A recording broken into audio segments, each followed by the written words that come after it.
There has been a race for the Barbados Derby every year since 1940, and even in 1946, when only 2 horses turned up to face the starter, the connections of the winner, Homespun, will tell you that their victory was no less sweet. It was not watered down. It was still all about glory in this race, for which you only have one shot to win. That's in your 3-year-old campaign. As Eminem said in Lose Yourself, you've only got one shot, do not miss a chance to blow. This opportunity comes once in a lifetime. And so great men and women have crowned themselves in this event. The great horses have gone down in legend for their exploits in the Derby. And this year, a full field takes their position, guided by these small men, experts in the pigskin, for the chance to be crowned champion of the Barbados Derby for the year 2023. It's another collaboration of Barbados Tourism Marketing Inc., BTMI, and Sportsmax, your home of champions, giving you the best kind of horse racing coverage anywhere in this part of the world. My name is George Davis, and my greeting to you is lustful. It is generous, as I welcome you to our coverage of the Visit Barbados Race Day for 2023. The Derby is the main course on the table. I'm not alone. How can I be alone when I'm in this fair isle? I have 2 of the nation's finest with me. CC is the lady in the middle, and the man sitting in the catbird seat on the outside is Patrick Saul Bellamy. Team, it is a great day, not just because great racing is in the offing, but it's also a great day because of the people who've been assembled to witness horse racing at its best, CC.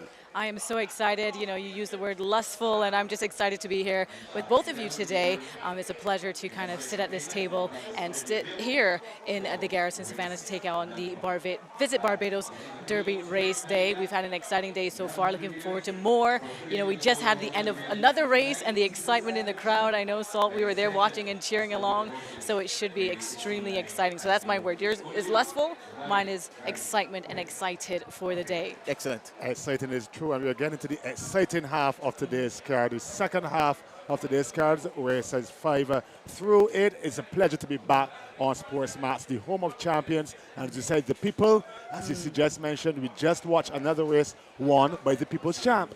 So it is the home of champions, and I'm so happy to be here.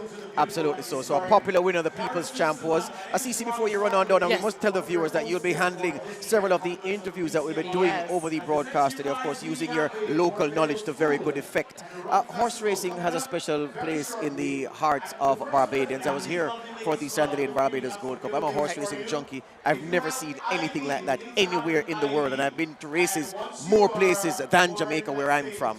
And I just want to ask you, as a person who loves sport and loves exciting things, what does horse racing mean for you particularly, and this celebration of sport? I think it's such a great event because, you know, whereas we are here in the stands, usually for, as you mentioned, at the Gold Cup Day, people are just lining the streets. They're lining the outer rims of the racetrack. The families are there, friends are there. You're seeing toys being sold because it's such a great day for Barbadians of all walks to come and take in. Whether you're a true race fan or not, it's just one of those things that when you're here, it's electrifying. The air is electrifying. The people around, it's just an electrifying event that brings out all walks of people, whether they're visiting Barbados for that specific event or you're a local Bajan, like I said, on the outskirts or in the inside of the stands. So for me, racing is just one of those things that, you know, we have the rugby club here. And my dad was playing rugby for many years, so it brings back memories of being here as a child, just here at the Garrison and seeing that, so having the race day excitement as well. So for me, it truly is a memorable moment and just truly electrifying, something that you can't replicate not by the TV. You have to be here in Barbados to experience. Salt, another strand for you to play with, because here's the thing. The Derby is special anywhere in the world because you can only compete in it once. Yeah. You can run in every other race multiple times over your career if you stay fit enough as a horse. But the Derby is one shot, only one time. And as I said in the intro, there was once in 1946 when only 2 horses faced the starter in that year. And from 1940 up till 1982, 1982 was the first time 9 or more horses competed in the event. So you didn't have big fields for the bulk of the Derby's early history, but you can't tell anyone who won this race many years ago that this was a special achievement, that their achievement is somewhat watered down because they didn't have a maximum field. That's how special the Derby is. I compare it a bit like the Olympics versus the World Championships per se. So everyone tunes into the Olympics and they're thinking, well, this is the biggest and the peak of the 100 meters finals or the 200 meters. But World Championships is where the die-hard fans really come out, and that's what happens with the Derby as well. To win a Derby, especially in Barbados, you are going down in history. You're going to be written about in folklore. As you said, you only have one chance. You only have one shot. You got to make it.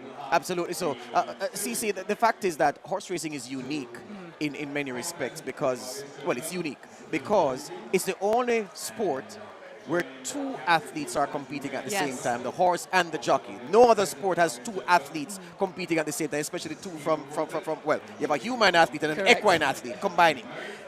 Because of that, there's a certain intrigue around the spectacle of watching a little man or a little woman, body weight 90 odd pounds or 100 pounds, riding an animal going at 40 miles per hour. That's 1,200 pounds of muscle and menace.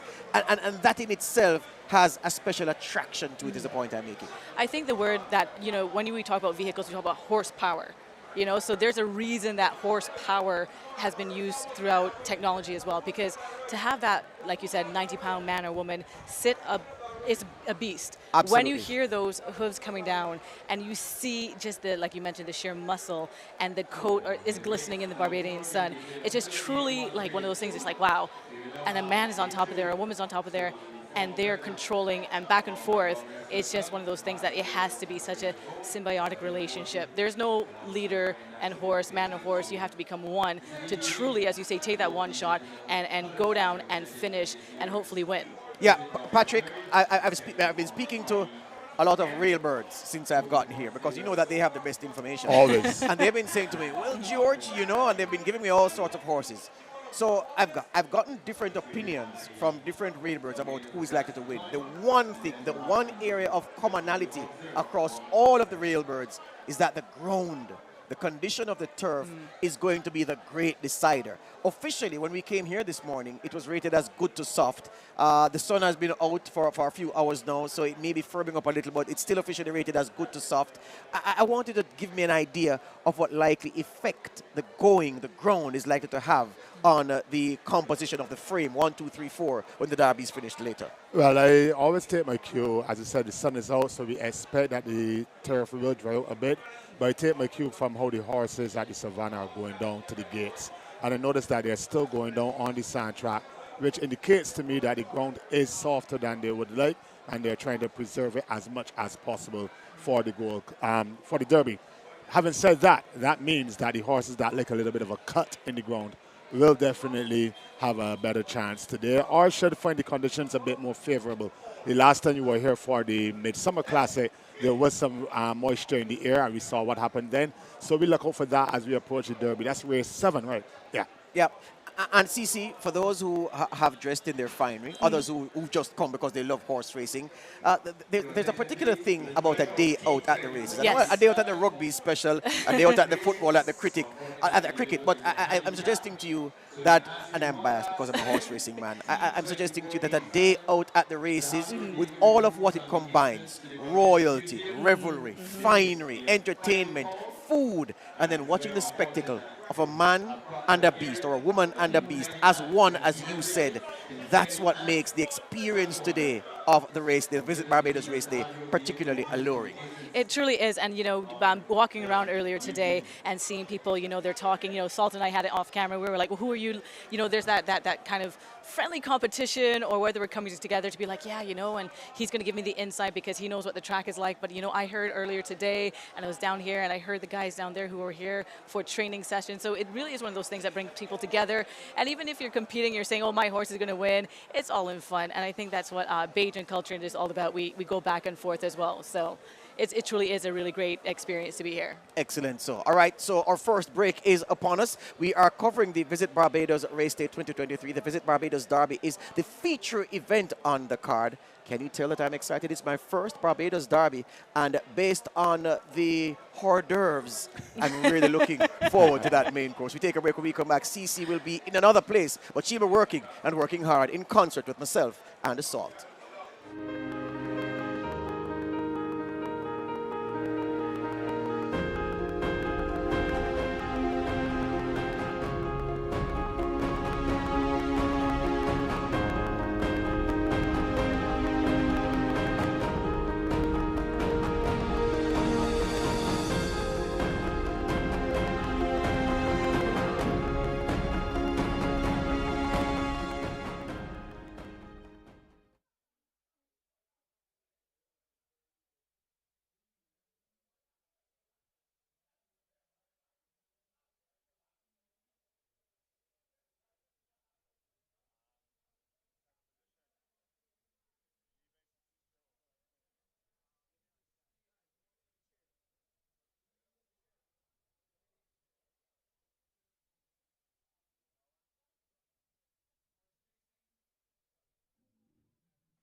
Welcome back to Sports Max's coverage of the Visit Barbados Derby Race Day for 2023. Did you know that the first Derby run in 1940 was over 8 furlongs and 200 yards? It was won, my friend Patrick Salt Bellamy, by a horse called Television. And here it is that we have big-time television in the Caribbean. Sports Max, your home of champions, being here to cover the Derby this year. I wonder how prevalent television was back then. You should have asked your great-great-great-great-grandparents if they had television in 1940. They probably didn't. But interesting that they have such a history for the Derby, and as you said in the beginning of the broadcast today, people all over the horse racing fanatics, they have been stopping me. I haven't been able to get down to the garrison. You know, it's crop overtime here, so I've been very busy at all the parties. Coming off of a boat ride, believe it or not, a policeman stopped me and said, "I got a horse for you."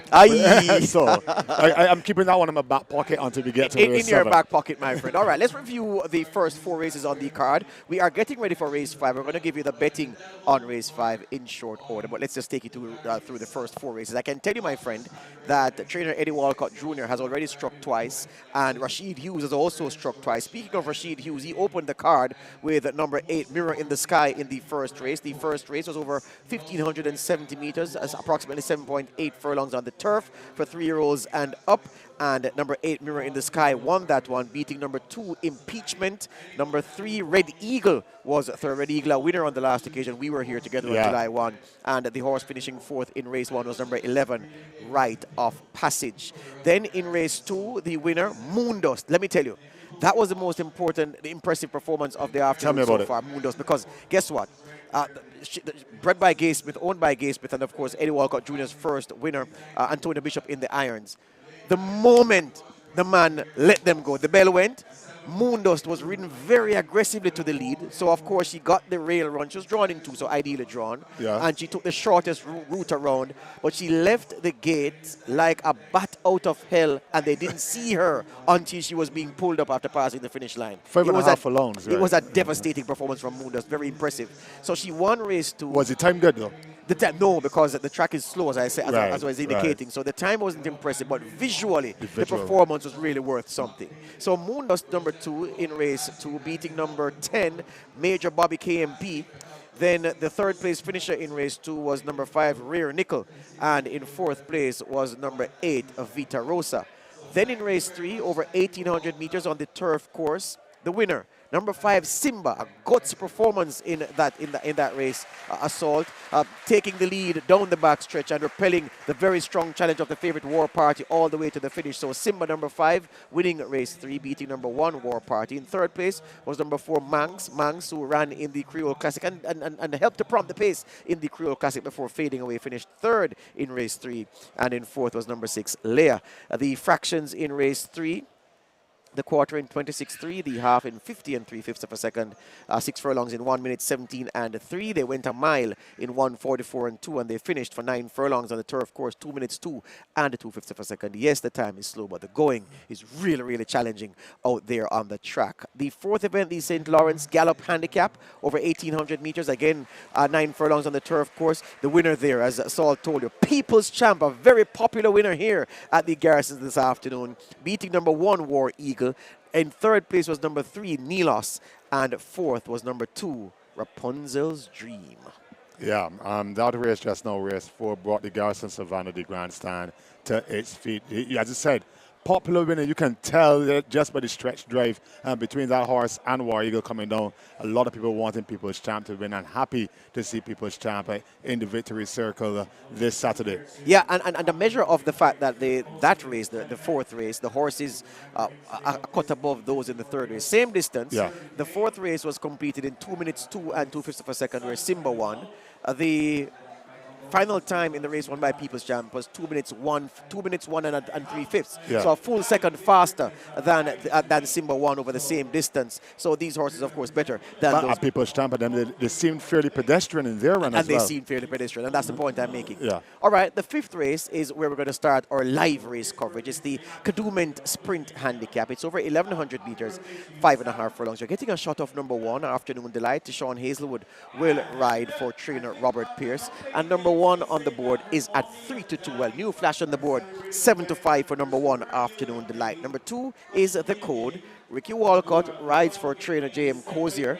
That one is at 2-1 the code number 2.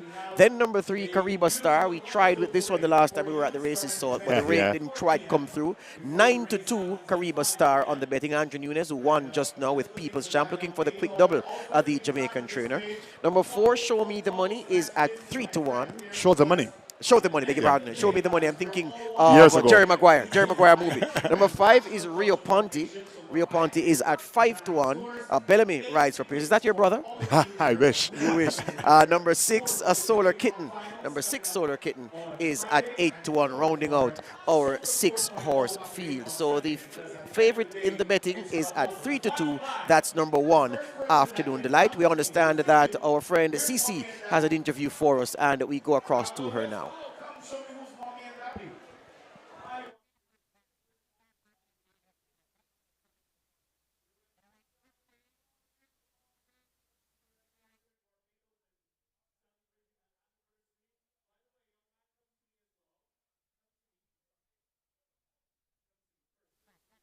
And here we are, a race day enthusiast, a fan of sport, in fact. And Dominic, tell us about your day so far at the first ever BTMI Visit Barbados Derby Race Day.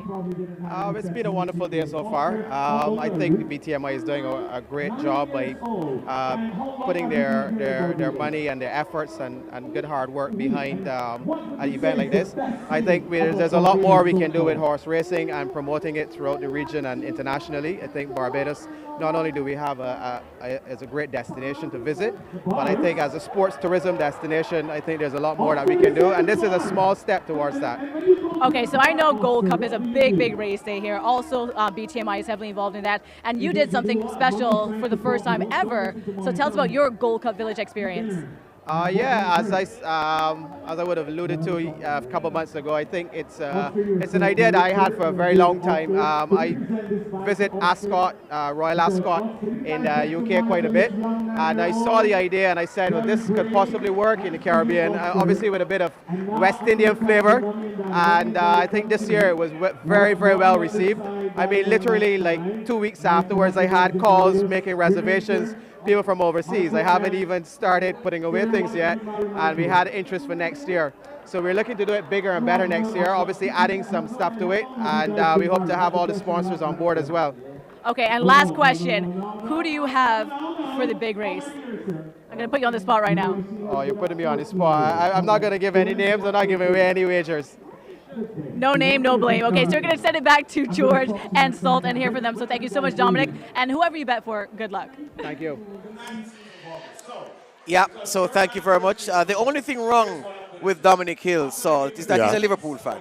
Apart from that, he's a top man, a good friend of mine, a good friend of the Sportsmax Zone, but his only flaw is that he's a Liverpool fan. Well, we come on the same side there as well. So I'm a Manchester United fan. There you go. There you go. For a moment there, I thought I'd have to throw you overboard. We both come on the same side. Yeah. There you go. All right. So as we told you, the betting for race 5, the 1 horse is the favorite. Let's look at the graphic of the field position, the draw, right? So Afternoon Delight, Robert Pierce with the training duties there. He is the richest horse among this 6-horse field. You can scratch a 7 Brenner Pass, who will not go. So Afternoon Delight being bet as if defeat is out of the question. So do you share the enthusiasm of the betting public at the Garrison today? Most certainly I do. If you can look at the form on the left most of the page, this is the horse with the most form over the last 3 runs, and she has been on the Garrison as well. So I'm excited to see what Sean Hazelwood does with this horse around the circuit. Fact is, my friend, that Sean Hazelwood has won 12 races all year,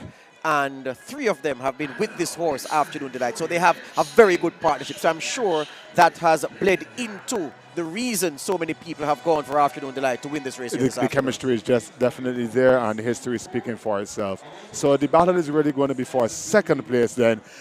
We may have to discuss that a bit.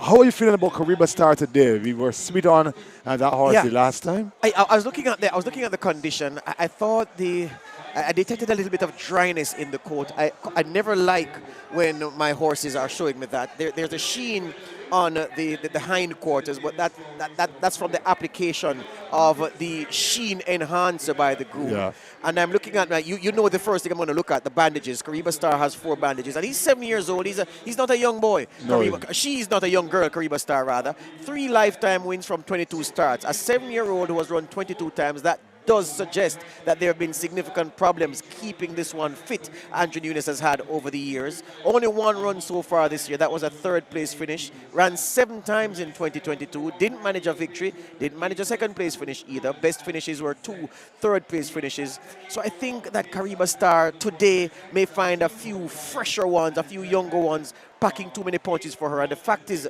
Assault, that the ground I don't think will help her either. I don't think the soft going in places will be to Kariba Star's best advantage in a race of this nature. Well, the truth of the matter is that the only other horse that has a similar age to our favorite Afternoon Delight would be number 2, the Code. The other horses in the race is 7 years old, 7 years old, 8 years old, and 7 years old. So we got a bit of a contrast here between the horses being ridden by Walcott and Hazelwood and the rest of the field. So maybe we look then at the Code, running out of gate number 2 and ridden by Ricky Walker, and only carrying 116 pounds. Yeah, the fact is, though, when you look at the Code's last run, we were here, we saw that run on July 1. Ricky Walcott in the saddle, he returns for the ride.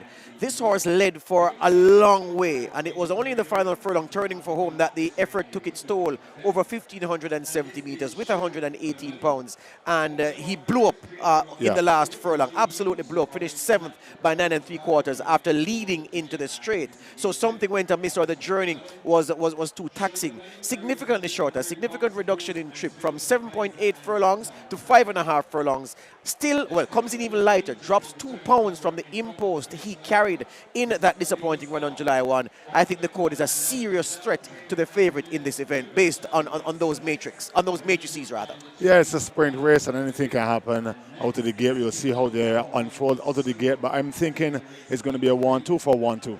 There you go. For number 1 and number 2. The thing is, if I may go by the performance in that second race that I told you impressed me so much, when Moondust ran away from them, getting the bell at the gate and just making every post a winning one. It's possible on this kind of surface. However, usually when the track is as heavy as this, the horse that makes the pace usually finds things taxing in the last part, at the business end of the contest. Moondust was the exception. I'm wondering if Deshaun Hazelwood is going to try to make it gate to wire this afternoon, put Afternoon Delight in front and rock the field to sleep. I expect that's what he's going to try to do. We're going to see how the rest of the field reacts to that tactic in this race, but I expect Afternoon Delight to head to the front. In his last run on June 17 over today's trip of 1,100 meters, Hazelwood in the saddle once again. They finished second, beaten 4.5 lengths in that contest, being second for the whole way. Just couldn't get by the winner that day, but he had an excuse. On that occasion, Afternoon Delight carried 127 pounds, was giving 15 pounds to the winner, and fell 4.5 lengths short. Now, by the handicaps, if they were sitting at level weights, Afternoon Delight would have won by about 4 lengths. So this afternoon, he slips, or she slips 12 pounds. Reports 12 pounds lighter. So there's everything to suggest that this is an easy assignment for Afternoon Delight. But you and I know races aren't run on paper. Yeah, we got to see if it's easier competition as well. There you go, easier competition. So the handicapper has treated Afternoon Delight very well by easing her in the scales. The competition isn't as fierce, so it appears as if the public haven't gotten this one too wrong. But beyond those two, if I were to look at another horse, I'm looking at the horse number 5, Rio Ponte, this 7-year-old bay mare. 15 runs in her lifetime again, a 7-year-old who has only run 15 times. That does suggest that this one has been hard to keep fit, has been hard to train because of various issues. In 2023, this year so far, 4 runs, has been third 3 times in those 4 runs, has not won a race just yet in 2023, Rio Ponte. But the form has not been too bad, has been showing early speed, so at least Afternoon Delight will have some competition over the first 2.5 furlongs for the lead, and it's a case of whether Rio Ponte is fit enough to do herself maximum justice in the afternoon by shaking up the expected order of finish. Well, yes, but I look at the jockey here, and this is a second choice jockey, if not a third or fourth choice jockey. The other jockeys that have ridden and this horse over the past few trips have all opted for different mounts in this race, so that is indicative to me of how they feel about it. Sometimes, and it's a very good point you make, but sometimes the late grade, and I still can't believe I'm referring to him as late, the trainer who's won the most championships in Jamaica, Wayne DaCosta, he used to be famous for having 2 or 3 horses in one race and put the third call jockey on a particular one. You'd leave that one, go for the one ridden by the top jockey, and then you know who would win. The one with the third choice jockey Yes. pull that card sometimes. Not saying that Robert Pierce is doing that, but I'm just saying that it is possible, and there is enough in Rio Ponte's form to really suggest that a minor share may be her best hope, because on paper, Afternoon Delight and the Code look as if they have the field measured. There may be a slight delay to the start because the jockeys have dismounted. As Patrick said, if you notice, the horses are going down on the dirt track, trying to preserve the turf, and of course not to get them bogged down in the glue, because right now with the sun out since morning, there were early morning shows, because I think it was raining after 3 this morning when I woke up. Yes, it was. And so those showers would have added to the water that the Garrison would have taken on over the past few days, and it's a bit gluey on the track. So the jockey is trying to keep the horses away from that, and as I noted, there may be a slight delay because all the jockeys have dismounted as the horses continue to parade before being loaded. I also noticed that almost all of the horses in this race in particular are carrying the bandages. I think with the exception of horse number 4, Show the Money, the majority of the horses out there. There you go. All right, so this is our aerial shot of the Garrison. It's a fascinating place at the best of times. I've read and heard so much about the Garrison over the years. I experienced it for the first time on Gold Cup Day. What an introduction. And I've fallen in love. I've gone head over heels for the Garrison, Patrick. I must confess to you, my friend. I realize the excitement in your voice every time you come back. This is our 3rd time doing a broadcast. Yeah, and 3rd time coming here to watch a race at the Garrison, a race with this prestige. We've been to the Gold Cup, we've been to the Midsummer Classic, and I remember when you first came down for the Gold Cup, you mentioned this track is all curves, there's no straights. Which is why the commentator says that there are no more turns at the top of the stretch. Yes. Yeah. So there are some spots on the surface that are wetter than others because, of course, it's a bit undulating. So if you can see on the dirt track, there's that puddle. That puddle was there yesterday when we did our feature that we played on the Sports Bank Zone. And with the early morning rain that we had today, that puddle, I think, if anything, has gotten a little bit wider than I saw it yesterday. There's that wet spot right on the track, right at the lowest part of our picture, that would right be in there. the paddock turn, yeah? Yes, right there again. That's that wet spot. And the first spot that we were looking at was in the middle of the home stretch. So if the turf is impacted in that way as well, they're going to have to look out for that on their stretch drives. Absolutely so. So which is what I was saying. So when I came here, I was asking some of the railbirds. I was saying, well, the official listing is good to soft. Well, good to firm. But I think, well, good to soft, but they were saying, no, it's softer than that. So what is true is that it's good in some places and soft in other places. And, of course, the track adjudicator has given what he believes will be a fair description of the conditions at the going. But when you look at the time so far, Salt, and the splits of the races that have gone so far, clearly it's a struggle out there, which is why in the Derby, stamina is going to be all about stamina in that over event. 10 furlongs. I don't think any of those horses would have gone that far before. And as we said, it's like running on dead sand when the turf is so heavy. It's like glue. It's continuing to trap the hooves of the horses, and it gives more effort for them to get around the savannah. Absolutely so. And the disadvantage that you have when you're running in the big race such as the Derby is that you're running several races later. So the track would have already been beaten up. There are no fresh spots on the track. There's no good ground left for you to take. As the card progresses, you're going to see the jockeys taking their horses a little wider and a little wider out as lanes 1, 2, and 3 start to get a more cloggy. Are worn. All right, let's look at the betting once again for the 5th event. The Canoemen Sprint Handicap over 5.5 furlongs. Number 1, Afternoon Delight, 8 to 5. That's your favorite. Drifting out in the market just a little bit. Number 2 is at 2 to 1, the Code. Tightening in the market, so the Code has been finding more friends in the betting market in the past few minutes. Number 3, Kariba Star, is at 5 to 1. Number 4, the money is coming in for Show the Money. The money is tumbling in for Show the Money. That one now at 2 to 1. Number 5, Rio Ponte, is being bet at 6 to 1. And number 6, Solar Kitten, is at 7 to 1. So, to show you how competitively this race is being bet, the outsider in the race is at 8 to 1. Solar Kitten, that's amazing. 8 to 1 is the outside bet. It's a very competitive field. And as I said, the favorite continues to drift ever so slightly in the market now at 9 to 5. Now, folks at home, you may be looking at those odds expressed as they are and be wondering, well, how do I read those numbers, 9 to 5? What it means is when you are at 9 to 5, it means you have you have 5 chances in 9 of winning if you're working it as a probability. If you're 2-1, you have 1 chance in 2. 5-1, 1 chance in 5. That's effectively what the betting odds are communicating, as the loading up procedure is well underway. Just 2 horses to go in from our vantage. They're right across in our direct line of sight. 1 jockey dismounted. He's taking his seat now. Number 6 is still out, so that's Solar Kitten is still out, and Show the Money is still out. Yeah, the outsider of the party at 8-1, and Show the Money number 4 at 2-1 is still out, as confirming what my partner said. All right, so we're waiting for them. We can go across to the commentator right now. We can. We're backing Rio Ponte out. So let's see what happened there. See. We have Jesus lashing out. I'm just not comfortable with something. And 9-5 is Afternoon Delight. 2-1. The code Caribe Star is in at 9-2. 2-1 on horse number 4. That's Show the Money.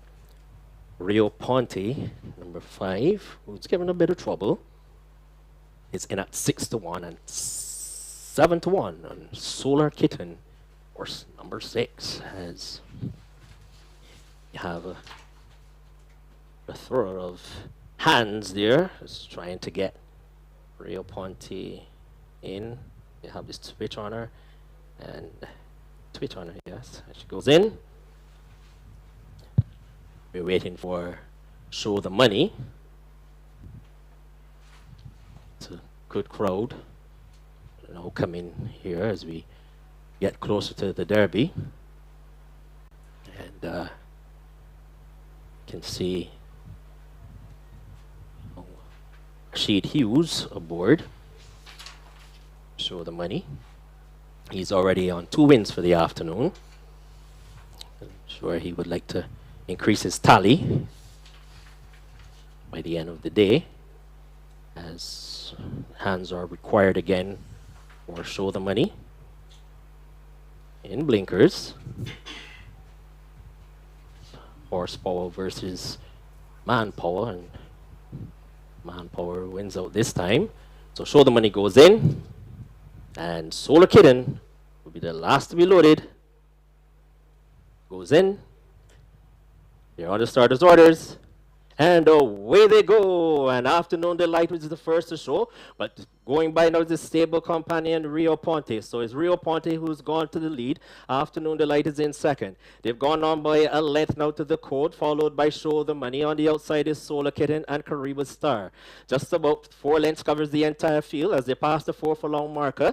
And out front it is Rio Ponte with a very light impulse of 109 pounds. Is in front by about a length. Here goes on the outside is the code. Afternoon Delight is pack it up. On the outside, traveling very well is Show the Money. Then comes Solar Kitten and Caribe Star is their back marker. They've done the opening quarter in 26-3 as they run towards the quarter pole. And out front now it is the code now who takes the lead. So it's the code in front. From on the outside here comes Show the Money. Coming with a renewed effort on the inside is Rio Ponte as they turn for home. And it is the code in front. From on the outside here comes, on the outside here comes Show the Money. And it is Show the Money and the code is in front. The show, down the stretch they come, and it is all over by the shouting. The code wins it. From on the outside, Show the Money.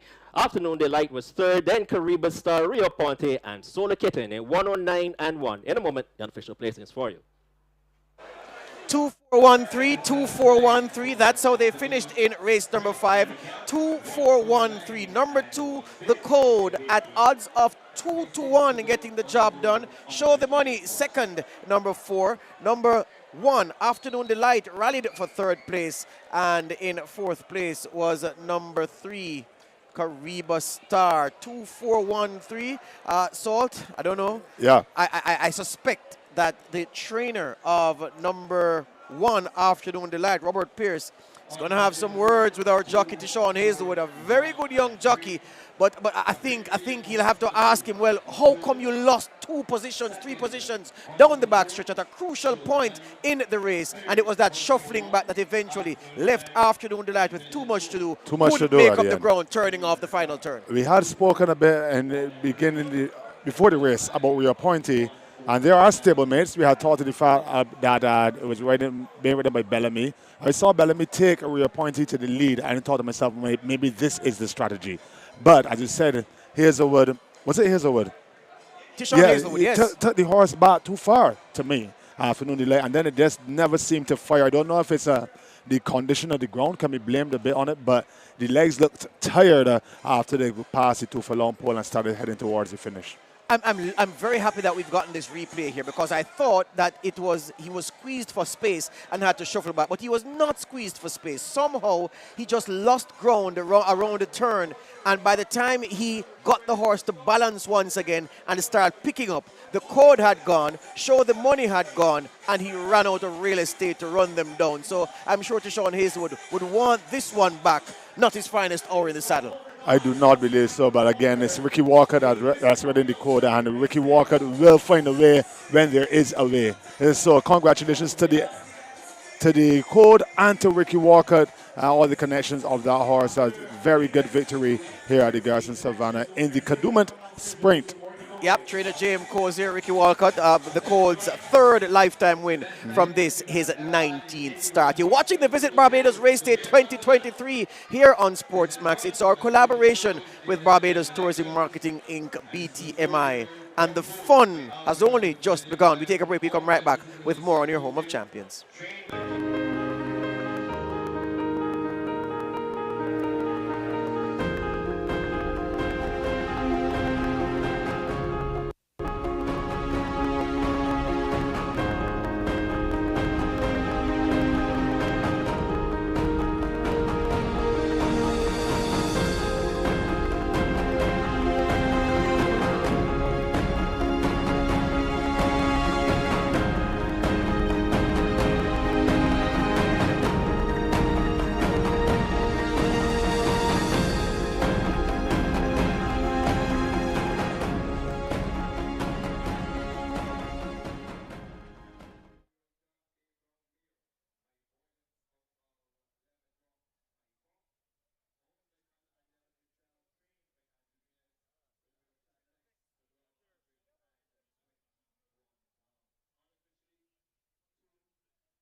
Welcome back to Sports Max's coverage of the Visit Barbados Race Day 2023, the Visit Barbados Derby, the feature event on the card. My name is George Davis, working alongside the gentleman Patrick Salt Bellamy, and we've had one live race so far.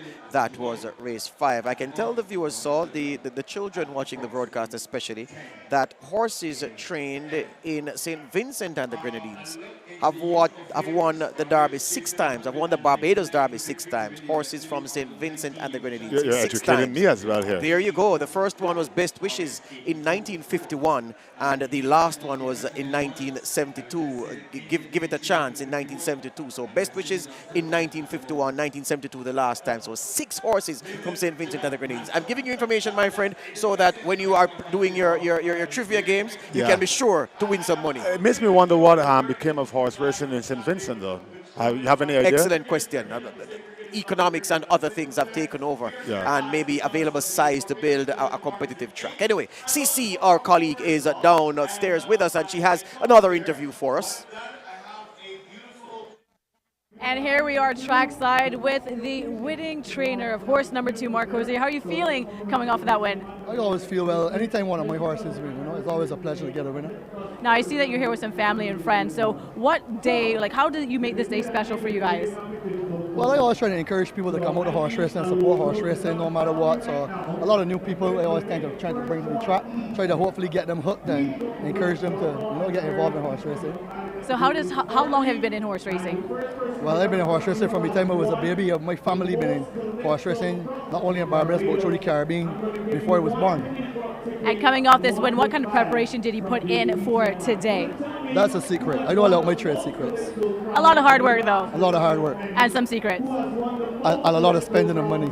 And a cold drink. And a cold drink. All right, so here we are at the Garrison for the Visit Barbados Race Day Derby, and thank you so much. Congratulations. I'm going to come and get some secrets whispered in my ear so I can get a winning horse too, okay?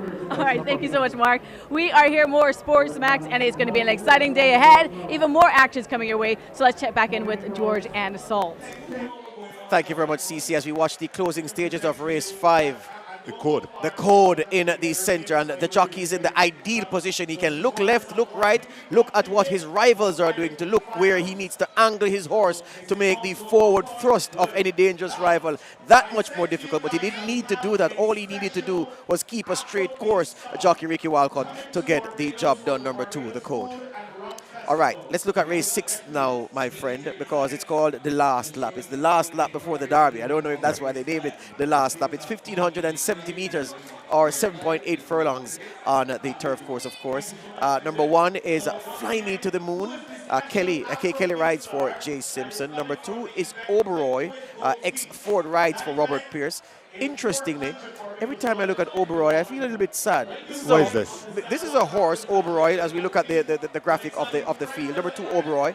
This is a horse, my friend, that won a Midsummer Classic, that finished 3rd in the Derby in 2013. Well, he's 9 years old now, so it was 6 years ago that he was 3 years old. He was 6 years ago he was 3 years old. It was 2017. So in 2017 he won the Midsummer Classic, finished 3rd in the Derby, and he's here among these low-rated horses battling for relevance. That's why I'm sad when I look at Oberoi's career. Yes, and a lot of unfulfilled potential, maybe some injuries. A lot of injuries in there as well, yeah. Yeah, number 2, Oberoi. Let's look at the betting on the board. So let's start again from the top.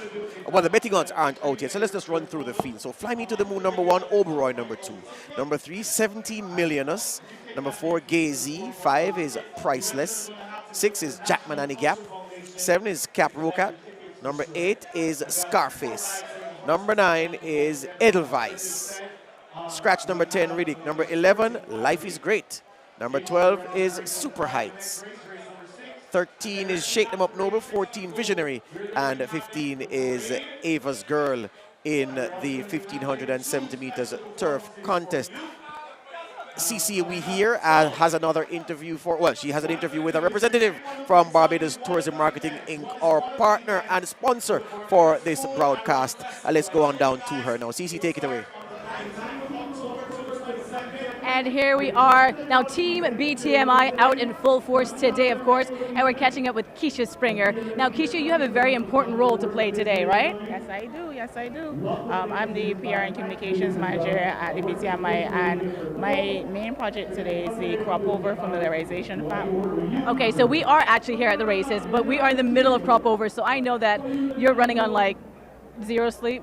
A little bit of sleep? Not yet, not yet. This is the calm before the storm. Yeah. Okay, so you have some very special guests here as well. So you're teaching them about crop over, but you also brought them to race day here today. And why did you want to incorporate crop over and our sports here in Barbados? We wanted them to enjoy the culture and the history behind crop over, but we also wanted to include our destination activity, and sports is a big part of that. And given that we have the Visit Barbados Derby here, we wanted them to come and get mixed with the locals, see how we get down on a holiday, and yeah, just know that Barbados is a 365-day destination. Okay, so all of those sports fans who are watching right now, sports fans, whether you're a fan of Barbados or any sport, why do they need to come to Barbados? Why not? There's food, there's rum, there's sports, there's culture, there's beaches, there's everything. Why not Barbados? I like that. Why not Barbados? So we hope to see you at the Visit Barbados Derby next year. But for now, we're going to bring you more action. So Keisha, any last words? What else are you guys going to take in after today, after the Derby race day? So after today, we're actually doing a crop over workshop. So because these journalists don't usually get to spend more than 7 days with us, and this is the last lap of crop over, we are going to be putting on a cultural workshop so they learn about the history of culture. So they're going to see the shaggy bears, they're going to see some steel pan, they're going to see some wire bending, and also speak to some of the local vendors. So yeah, I mean, why aren't you here? That's the real question. Why aren't you here? But since you're not here, we're going to bring the action to you for now until you're here again next time. Okay, so Keisha, I know you got a very busy last lap ahead. So congratulations to you on a wonderful showing so far in your team, and we'll see you during crop over, okay? Thank you. Thank you, guys. Thank you, Keisha. All right, CC there speaking with Keisha Springer from Barbados Tourism Marketing Inc. We can also tell you as we wait for the early betting to come on the board for the sixth race. It's the last lap. It's the race before the big one. I did tell you that St. Vincent and the Grenadines trained horses have won the Barbados Derby 6 times. There have been 2 from Jamaica, Secret Habitat and Talahorny. Surprisingly, I remember both of those horses. I know you'd remember both of those. Yes. Especially Talahorny wasn't so long ago. Talahorny was 1995, so you remember that. Trinidad and Tobago, I thought the TNT horses would have struck more often in this race, but TNT have only won it twice. 1941, the second year of the Barbados Derby, was won by a Trinidad and Tobago trained horse. That was High Hat in 1941, and then Miss Jude's again in 1976. So 2 times TNT have struck in the event. St. Vincent and the Grenadines trained horses have struck 6 times. Jamaica twice. Martinique with Generator in 1984. And then listen to this name, Kimafutiesa. That was in 1988. So those 2 from Martinique. St. Kitts and Nevis. Wow. Salt has a disbelieving look on his face. Yes. St. Kitts and Nevis. There was a St. Kitts and Nevis trained horse that won the Derby. That was in 1957. Hayseed won in 1957 for St. Kitts and Nevis. What I tell you is amazing. You're just calling the horses that won. This suggests to me that there are horses from these territories that also competed regularly in the Derby in early days. Absolutely, sir. And in terms of jockeys who are still active, Tom Trotman, of course, won it in three times, 95, 2007, 2011. Antonio Bishop won 2013, 2016, 2017, and 2022. Ricky Walcott won in 2009, 2014, and 2015. And Delano Lopez struck in 2020 with the victory there, the young man getting his name up on the board. So that's the history in terms of the jockeys. We're going to tell you about the trainers in short order. Meanwhile, it's back to race 6, and we're looking at number 13 in the parade. That number 13 horse is Shake Them Up Noble. He's in very good form right now. Last 3 races, 3rd the last time out by 2.5 lengths. Prior to that was a winner over by 2.5 lengths as well. And before that was 2nd by a length. C. Arthur, the regular pilot, is back in the irons for trainer E. Bell. Shake Them Up Noble, a 7-year-old a bay mare. And let's look if the betting is on the board. Not quite yet, so we'll be able to tell you shortly what Shake Them Up Noble's betting odds are in this event. Looking at number 5 as well in the shot. That's priceless, a 4-year-old brown gelding. M. Badal rides for a trainer Dean. And priceless, 13 runs for this number 5 horse. Only 1 victory so far in his career. So he has a lot of work to do to repay the faith of his owners and to repay the expenditure that has gone into keeping and caring for him needs to do a little bit more. Number 6, well, let me start here, my friend. You go in order then? No, not even in order. Okay. We are going to go in order, but I just want to say this in general. You know, I may have told you this on Gold Cup Day, that there is a formula when assessing the chances of horses at low claiming.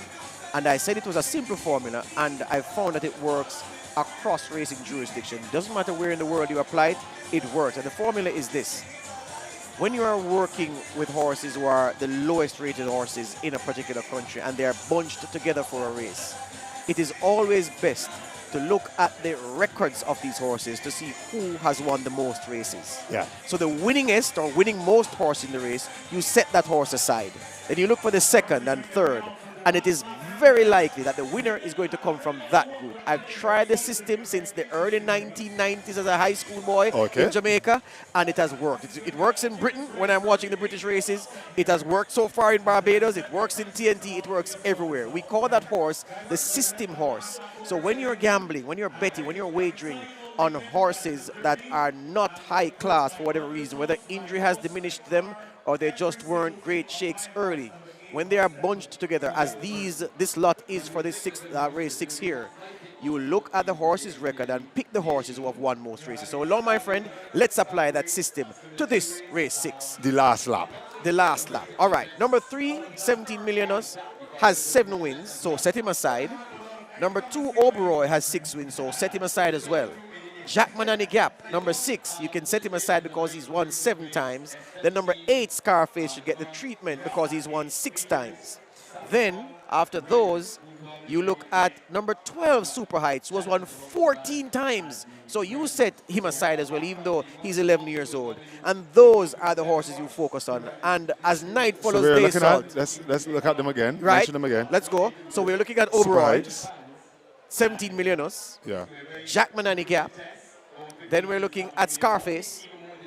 Then we're looking at Super Heights. Yes. Those are the horses, the winning most horses. Of course, by far and away the horse who has won more races than anybody is number 12, Super Heights. So let's look at Super Heights' form. Let's look at Super Heights' form, my friend, and see if there's anything to suggest that there's a winning run here. Last time out on a good to firm track, that was December 27 last year, which of course says something, because if this horse has been away from the track since December 27 last year, it does suggest that this one hasn't been sound enough to run in the intervening period between then and now. Last time we saw him, he finished 7th, beaten 3.5 lengths, so a very close 7th finish. The question is if this horse is fit. If this horse is fit, my friend, this race is over. At 11 years old. At 11 years old. Yeah. At 11 years old. Right? So that's the first thing you do. Then you look at Jackman and the Gap, you look at Scarface, number 8, who's won 6 times from 52 lifetime starts. A winner on the last time we saw Scarface on July 15, over 1,800 meters, winning by a half a length in that event.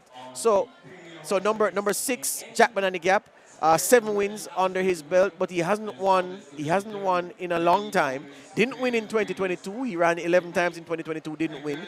Has run 11 times already this year, hasn't won yet. So Jackman and the Gap may not be so hot right now. Not on form, no. Even though he works into the system. And then number 2, Oberoi. Oberoi's form has not been bad. In his last 6 runs, I'm going to read them from the furthest result first. So 4th by 2.5 lengths. Then 5th by 5 1/4, then 3rd by 5 1/2, then 3rd by 2 3/4, then 2nd by a nose, then 3rd by 4 1/4 lengths in his most recent effort. Oberoi has form to recommend. Is Oberoi fit enough to do himself justice with 122 pounds? That's the question. Well, I believe that he will be, though. I don't think the trainer would bring him out here today. Not fit. I'm looking at him on the turf there. That's number 3 you see on your screen. 17 million US is going to be ridden by Mohammed. And what do you think of this one? 7 wins lifetime. Yeah, and I'm looking at the recent form. It's not so impressive, though. Did finish 3rd on the last occasion, beaten only 4 lengths at 1,800 meters. So there may be something there, my friend. CC has another interview for us, and we go downstairs to her. So we just had Keisha who said, why aren't you here? I don't have to ask Sandy and his family why they aren't here, because you are here. So first of all, welcome to Barbados, and you're from Scotland, right? Yeah, Scotland, yeah. Okay, so what brought you to Barbados? Well, my father-in-law, he was here in the 1980s, and he worked as a teacher, and so he's bringing the family back for the first time. Oh, your very first time in Barbados. So far, what have you done and what have you thought about Barbados so far? We've enjoyed the beach. Mainly, we've enjoyed the bank spear. It's good as well. Not for the kids though. No. And the weather's a bit different to Scotland. It's a wee bit hotter. There's a little bit of rain, which is good. But no, it's amazing. All right. So did you guys have fun at the beach? Yes. What's your favorite part so far? Pool. The pool? Yeah. The pool? Yeah. You got your floaties. You got your water wings. Having a good time. Okay, so I hope that means you'll be back. So what are you thinking about the race day so far? You are right there by the rail side. You're watching the action. How's the racing going? It's pretty amazing to see the horses up close. I haven't been to a lot of races, a couple in Scotland, but not been to racing for a while, so great to see. 3 second places though, no winners. Okay. Yeah, maybe next time. Well, we still have a few more races to go, and of course the big race is coming up, so wishing you lots of luck. Thank you guys for joining us here in beautiful Barbados, and enjoy the rest of your vacation, okay, you guys? All right, so we'll catch up with you next time, and hopefully the next race is going to be your race, okay? Fingers crossed. All right, we're going to go back up to George and Salt to hear more about race day action. Thank you very much, CC. So I think it's a good time to do a feature on that man, that gentleman, our track announcer extraordinaire. Good chap, Lyndon Yard. Let's learn a little bit more about him. Having entered the school in 1983, cricket was my second love. Horse racing was my first love. But the unavailability of funds to get into horse racing obviously turned me the other way, to go the easier way, which was to do cricket. So I would have done cricket throughout school, and then when after a period of time when injury set in, I decided I had to make a career choice of what I'm going to do. So I opted then to continue in cricket by giving back and doing commentary. So I started commentary in 2003. As a matter of fact, I started in a first-class game between the UWI Vice Chancellor 11 versus Australia at the UW Oval, which was the first time that the Oval was actually used. And the following year then, in 2004 then, I included the horse racing then. So it's just a matter of having to juggle the two, because unfortunately they clashed on Saturdays. So I always found horse racing to be more challenging, and it is more challenging. I've been doing it since 2003, so mark this 21 years. Yeah, I like it because the challenge that it presents. It presents a serious challenge. I'd like to highlight the points that are not highlighted. So for example, and it happens here on a regular basis, you can get an owner with 3 horses in the race. Basically, you can wear the same sleeve, same jacket. Caps are supposed to be different. So you can get one in a red, a blue, and a white. Unfortunately here sometimes, time after time, and it happens here fairly often, that we get the 3 horses, one in the black cap, one in the dark blue cap, and the other in the blue cap. Fine is always to say the commentators have to get it right, and it's our job to get it right. But when the horses are going down the back stretch and they're going away from us, a big head, which is a cap, becomes a dot, because they're that far away from us now. When you go down the back stretch where the trees are, it is dark. If the race happens to be running, let's say, 5:45 in the evening, the sun is set, it's only cloudy, it's dark trees, that dark blue cap automatically becomes black. So these are the things that you have to go through. The average person listening will tell you, well, one's a chestnut, one's a bay. That's fine when they're in the stretch facing you. When they're down the back stretch and they're side by side, and mind you, we are at a disadvantage where we commentate from. We are maybe what? I would say 15 yards behind the line, very disadvantageous. The height is good, exceptional, but when you get 3 horses in a line coming at you, you have to go on momentum, because it's very difficult to determine who's in front. So if you're leading by 2 lengths coming into the stretch, and the horses 2 and 3 catches up with you, it is very unlikely that you're going to run on unless the jock had something left in the tank. And by calling the race and watching the race unfold, you got to know, does he have something or doesn't he have something? Because once you've made up that ground, there ain't much left. So you're throwing yourself on the line to give the punter or the support or the batter who's not there an idea of how it's going down. There's nothing wrong with calling it and getting it wrong, because you stuck your neck on the line. Most people tend to say inseparable. Dean, my good friend Dean, says inseparable. Leave it to the naked eye, go to the camera, which is fine. But you as a commentator, people want to believe in you. People want to believe that he's on top of what he's doing. So For me, there's nothing wrong with calling it, sticking your neck out and getting it wrong. 9 out of 10 times, here at the Garrison, it tends to favor the outside horse. But it's a judgment call that you have to make. Where the real running begins, Ladybird runs into 6 past. All right, so the man Lyndon Yard, the track announcer extraordinaire here at the Garrison Savannah, top man and a really nice guy and a thorough professional, it must be said. The horses are taking the main track for this, the 6th event. Do we do the betting odds and then come back from the quick, or do we take a quick break and come right back?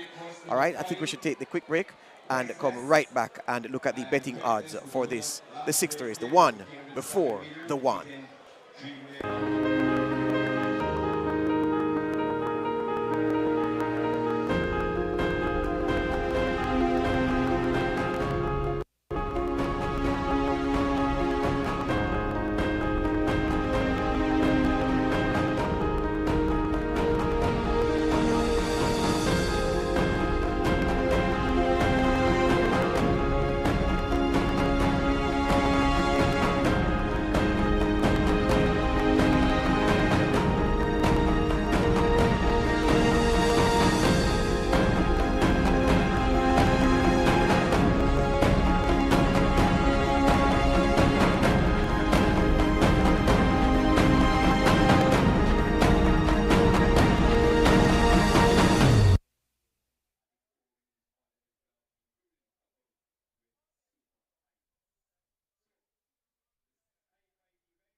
Back with us at the garage just in time for us to join the commentator for race 6, the last lap, 1,570 meters. The favorite, number 13 at 5-2. Shake them up, Noble. And indecisive this evening. We have Standing Quietly, Fly Me to the Moon, overall, 17 million US. As Jack Manani Gap comes up and goes in. They're on the starter's orders. And away they go. And Gazy was a little slow to go. But as they come out of the chute and onto the main course for the first time, and it is on the outside, Ava's Girl, who's going to pull her way to the front. So it's Ava's Girl in front from Life is Great. Jack Manani Gap is in contention early. On the outside is Shake Them Up Noble. Then comes Priceless. Fly Me to the Moon is the next one through, followed by Oberwar. Edelweiss is also in contention. Then comes Cat Pro Cat. Scraping the plastic on the inside is 17 million US. 17 million US travels very, very well. And catching up the field now is Gazy. That's the way the race as they begin their journey down the back stretch. They did the opening quarter in 26-1. And out front, it is Jack Manani Gap. He's in front now by about 2 lengths. In second position is Life is Great. Priceless travels very well into third position. Then traveling very, very well on the outside is Shake Them Up Noble. Edelweiss is also getting into contention. Then comes Oberoi, traveling also very well on the outside, moving very well. It is not picking up the one on the outside. Then comes 17 million US. That's the way they race. They've done the half in 50-2 as they race towards the quarter pole. And it is Life is Great who picks it up on the outside. Here comes Priceless. So it is Life is Great and Priceless as they come with just about a furlong and a half to go. And it is Priceless in front. From on the inside is Life is Great. On the outside here comes Edelweiss. Inside the final furlong and it is Priceless. In front has some bouncing and down goes the jock on Life is Great. And it is Priceless in front. Here comes Oberoi on the outside. It is Priceless in front. Here comes 17 million US. But it's Priceless who's going to win it. Priceless wins it now from 17 million US. Oberoi was third. Then came Edelweiss, Cat Pro Cat, and we have a fallen rider. As they pass the line, they did it in 1:43-3. In a moment, the unofficial placings for you.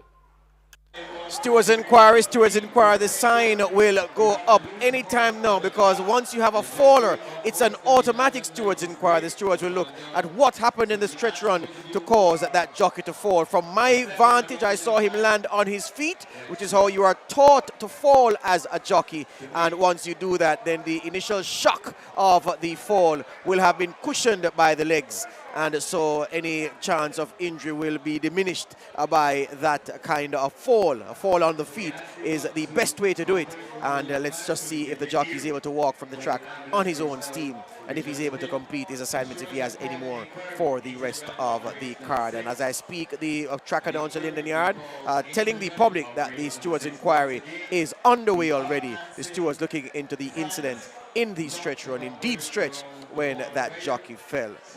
So our system didn't hold up, Salt. Priceless, one of the young horses, won. Number 5, beating number 3, 17 million US. So our system wasn't disgraced. Number 2, Oberoi, was third. So our system did not get disgraced. And then number 9, Edelweiss, finishing fourth. So 5, 3, 2, and 9, very unofficial because one of those horses could be disqualified for the interference which caused the faller in deep stretch.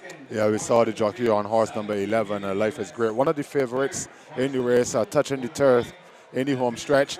Always interesting when we have these apprentice races, George. We didn't get to mention that before the race, but these are all inexperienced jockeys going around the turf this evening in this prelude, and we're going to watch them as they enter into the home stretch here now. Right about now, they are rounded by the guns, the cannons, about a furlong and a half out as we enter into the home stretch now. And he's on the inside, in the blue blinkers. Life is Great on the inside, the jockey with the black sleeves and the black and white stripes, the blue blinkers on the inside.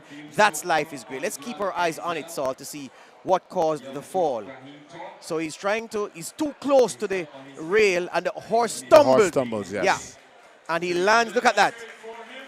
His jockey's coach would have been very pleased. Yeah. That is a textbook fall, except for the bit at the end where he went over. And he's directly in the path of the horse behind him. It was a very scary sight to see, but the horse managed to dodge him, it seems.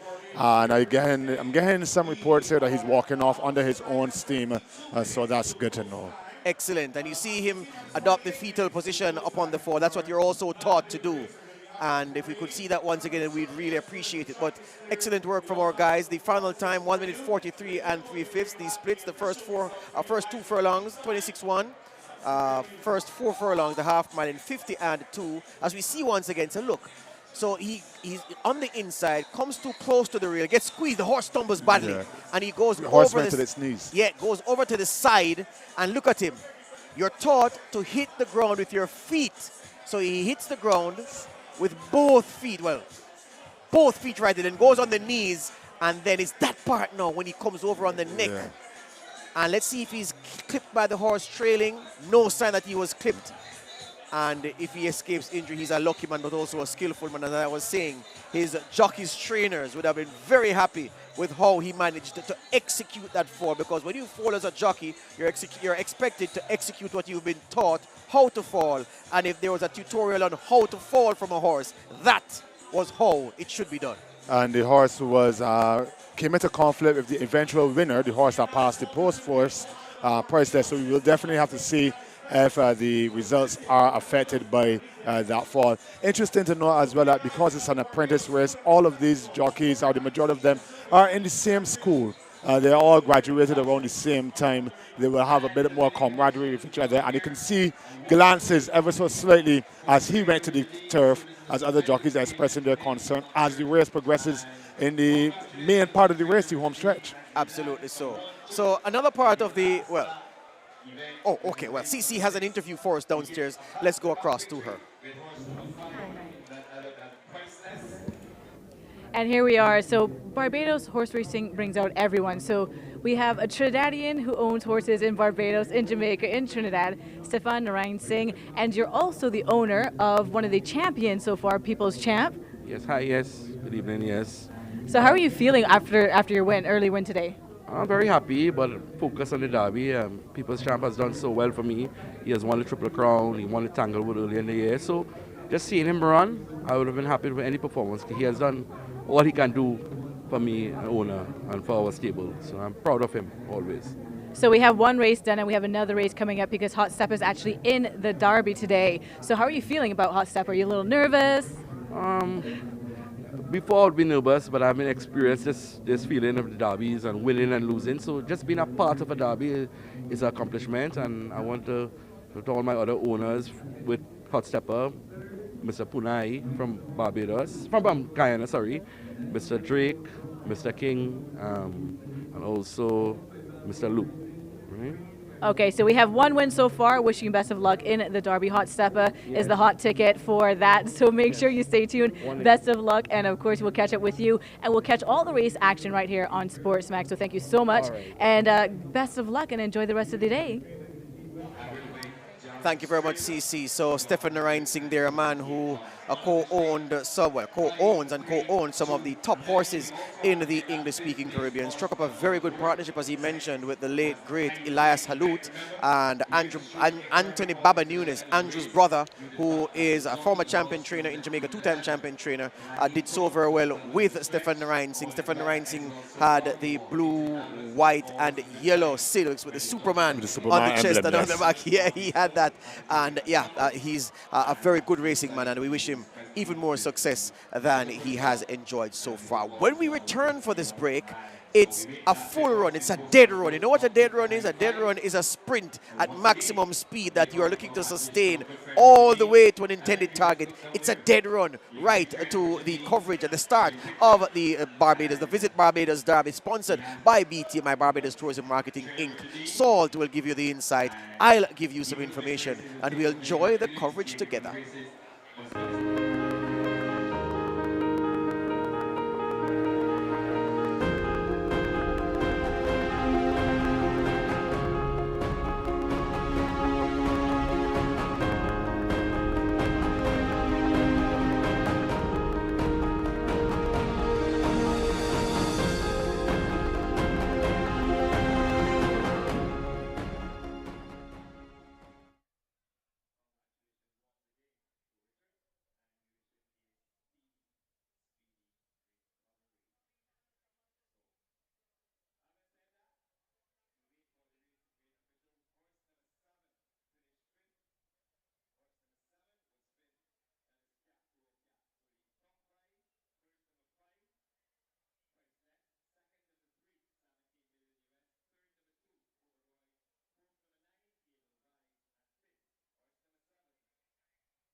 Woody, there's a performance on the track. Can you come back with those pictures and then transition into the feature? Hello, miss.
Welcome back to the beautiful Garrison Savannah in historic Bridgetown in historic Barbados in the wonderful Caribbean for great horse racing.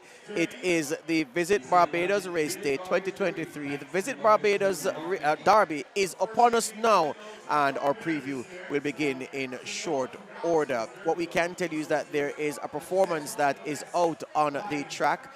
We have eyes down there. We're going to give you a bit of that performance in short order. But speaking of history, there's a museum in Barbados. There's a place you could go, rather, where you can find all the things historic about Bridgetown and what makes this part of the world so unique. Anything you need to do. You don't need to ask an old man or an old woman. You go to a particular place and you explore the hidden treasures there, and you can get a handle on what this great country is all about. And the CC was there earlier this week with our cameras, and she ensured that even if you don't come to Barbados, you can know the history. She has prepared this feature for you. Hey everybody, my name is Caroline C.C. Reed, and it is my pleasure to welcome you to the Barbados Museum and Historic Society. So inside the museum, we have a lot of displays going on, but I'm not going to tell you about it. We're going to meet the expert herself, Elizabeth, who's going to take us on a little bit of a mini tour. So if you're ready, I'm ready. So follow me, let's go inside.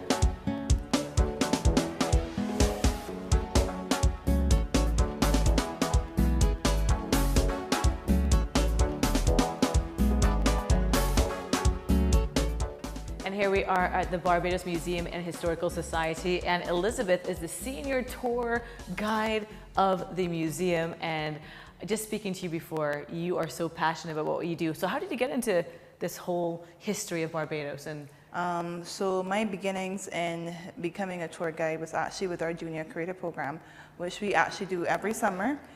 We currently are in the midst of the program right now, where students get to come in, they get to experience a lot of the behind the scenes activities that we do at the museum, and also get some training with it. And one of the duties that we do get training with is tour guiding as well. Usually it also benefits us quite a bit because the summer is when we also get a lot of our overflow of bookings.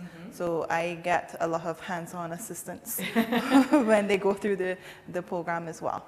What do people who come to Barbados and they say, you know what, I may not be that much of a history buff, but I still want to learn about Barbados, what can people expect when they come to the Barbados Museum? We more or less offer a full range. We go from something like natural history, we look at social history and how the island has developed, the legacies that we have built on. A lot of it is built around our artifacts that we have too. Something most people might not know is that we do have a collection that at current is exceeding the 500,000 mark. Wow. So we do special exhibitions as well, so that persons can get a chance to see what's in our collection. A lot of the collections that we have to also relate to things that we are still going through right now. So for example, the one we're sitting on right now, this is Luca, and this actually launched just the last Thursday. but it's looking at the gaze that more or less has been constructed during the colonial period of how people look at persons within the Caribbean. There's been a lot of othering, a lot of exoticizing of persons. So more or less taking what has been prevalent all this time and sort of flipping the script a bit to show what we actually are, show our Barbadian identity outside of these characterizations and stereotypes that we have been more or less stuck with. But we also have our newly refurbished Children's Gallery. It does still have its historical component, but our method is more or less to try and keep in tie with the current curriculum as well. So currently our curriculum has shifted to focus on STEM and STEAM to encourage more Barbadian students to be interested in those streams of study as well.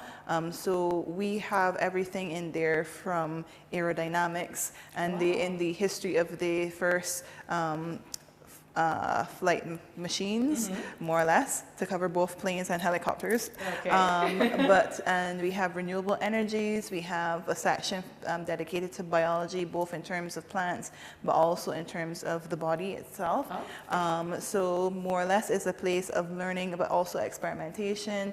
So there are areas where, yes, so generally speaking, it's not just a place for children. We also get adults who really love the room. It's a nice... My jam. Hands-on learning. I want to do it also things, allows the family to somewhat connect to. It's very nice to see a family work out a particular area together inside there as well. So I would say that that's also one of my favorites. The Getty Museum actually put out a challenge asking persons to recreate some of their favorite historical paintings using items within their own home.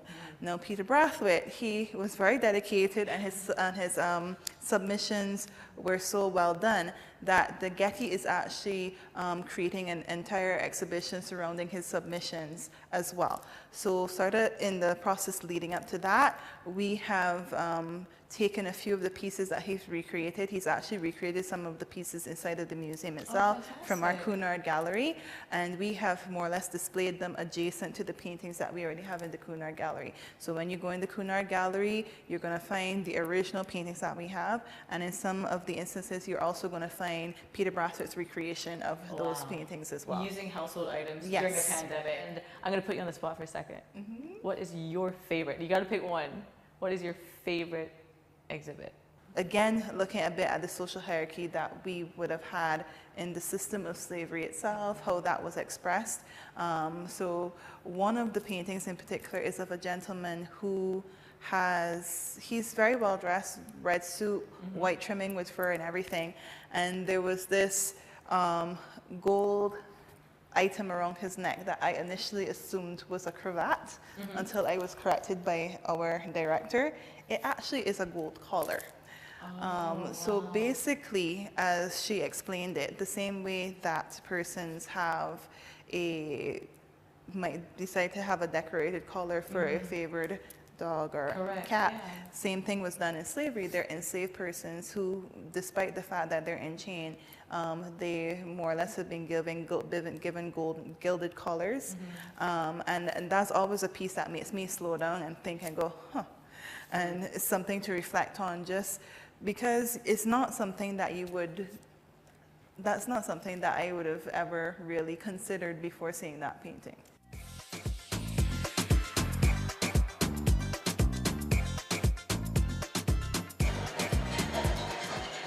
Yeah, the museum feature there done by the lady CC. She joins us on set.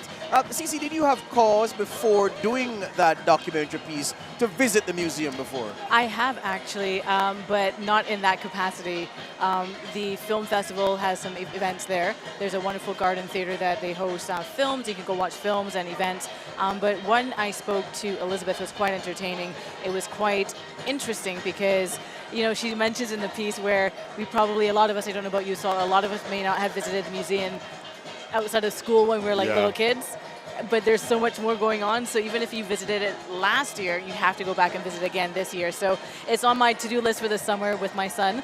I even learned the stuff, the part about the color. Yes. That was very intriguing to me. It was very interesting. And there was another painting, I don't think we discussed it in the piece, but when walking through with her, there was a painting that was restored, and a family had it, and they took it to an art restoration specialist, and they removed a layer of paint. They're like, this was not there before. And as they removed the layer of paint, they also revealed on a lady her own gold, basically, harness. In the same vein as the color that it would use to decorate the so obviously, somewhere in history, someone painted over it. Yes. But in restoring the artwork, they removed it, and they saw that, and the family said, you know what, this is a part of history, we need to show it. It can't be erased, can't be covered up. Correct, exactly. Fantastic. You know, you spoke earlier of many Bajans going to the museum as children. Correct. Saul didn't go on the day his school went. He was at the track. He was at the races. He was at the garrison watching the races. I was spending a lot of time looking over here to see what I can see, yes. There you go. Thank you very much, CC. And we'll be hearing from you again very soon. On the track, there is, look, Barbados and Barbadians need no excuses to show off their culture, their heritage, their very multifaceted history and heritage. And the music, the revelry is going on the track now as we speak. We were showing you a bit of it earlier, and there was a 6-piece drum set, a drum corps, you can call them that did a piece just now in front of the main stand, led by a spoken word poet that was very well received. Then there were some figures, some men and women on stilts doing a routine that was also very well received. That's not the only thing happening here at the Garrison Savannah, because on the infield where there are a lot of spectators gathered, there are some children there who are benefiting from a kiddies riding stable. So there are a few horses there that are taking the children around, and so there's a little bit of something for everyone, and there's a lot of something for many people. There are the men on stilts on the infield, and then you saw the revelers just walking by our broadcast point here, celebrating all that is good about Barbados. It's a holiday after all here. It's Emancipation Day. It's Emancipation Day, the second of 2 back-to-back holidays here in Barbados. Yesterday we observed CARICOM's 50th anniversary. And today we celebrate Emancipation Day, which is good for the BTMI as well, incorporating the rhythm poetry and the spoken word artists, as well as you can see the stilt men are dressed in African garb as they proceed down the track. So are you telling me that Bajans, for the most part, haven't been to work since Friday? We have not been to work since Friday. We don't plan to go to work this week either, because it is crop over week here, so we are celebrating what we call the last lap. Yes. I hear you, my producer, Adriel Woody Richard, but I'm not going to take you on. We're going to take a break and come right back. It's revelry here at the Garrison Savannah, and in not too long from now, the revelry will give way for the serious business of deciding who will win the Barbados Derby, the Visit Barbados Derby 2023, put on by the BTMI under the patronage of the president named Sandra Mason. Who will win that important race? The answers when we return.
straight to the feature, you want me to introduce it?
They say Barbados is the gem of the Caribbean. I've tested the hypothesis repeatedly, and I can report that they are right. Just a flavor of the revelry that has been taking place here at the Garrison Savannah. Stick walkers in the background, dancers in the foreground. Welcome you all to Barbados.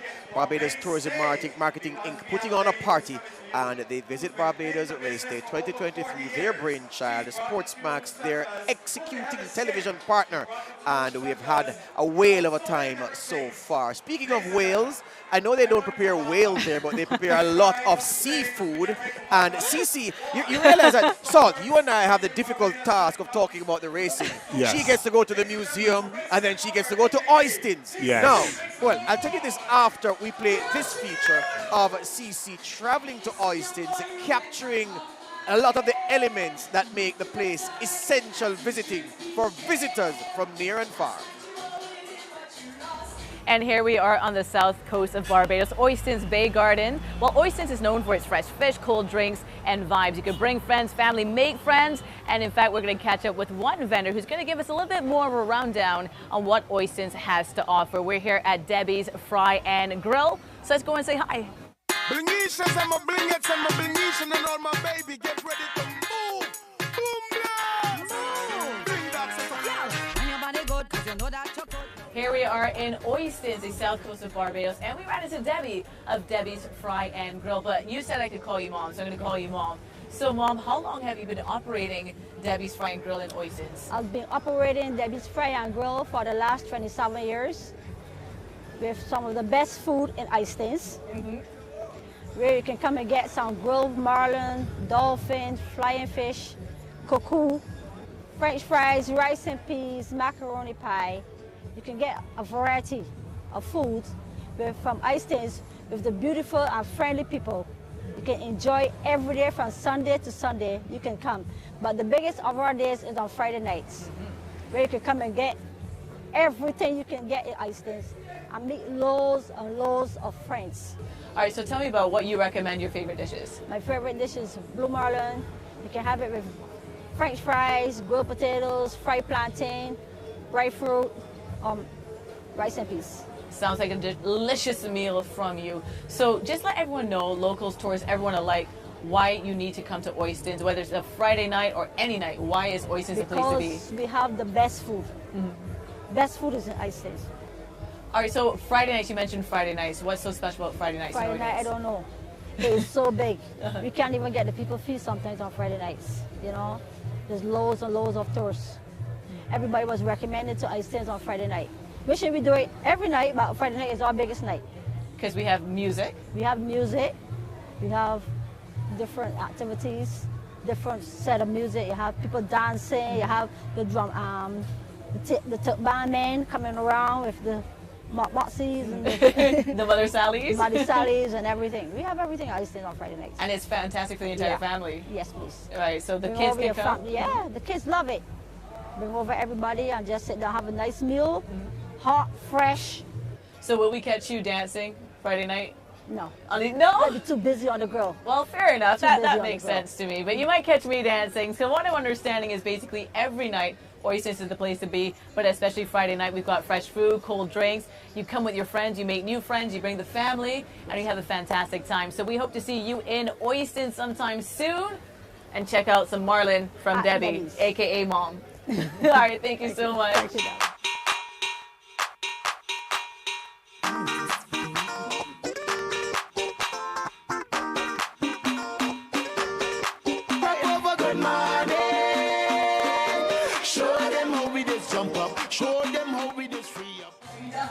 Yeah, and in true interloper style, I'll ask the two Bajans of the presentation team to be totally unbiased when they answer this question. All right, so I'm going to pose this question to lady and gentlemen.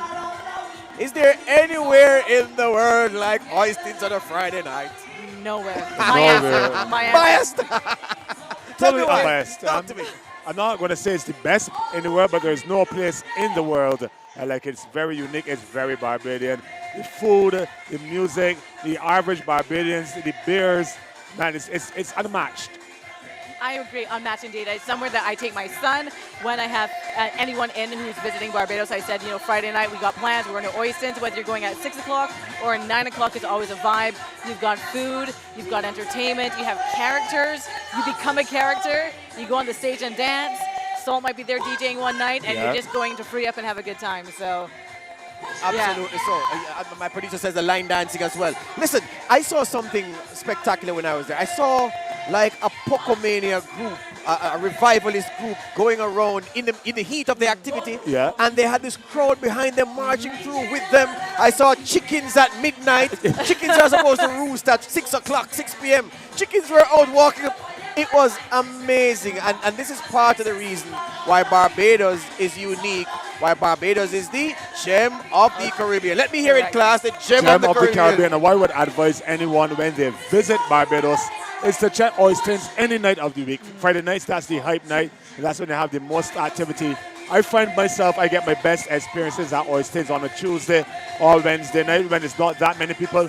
I get to interact with the vendors, then the person on the grill, I have a little bit more conversation with you, and I get some extra food. Is Friday night your night of choice?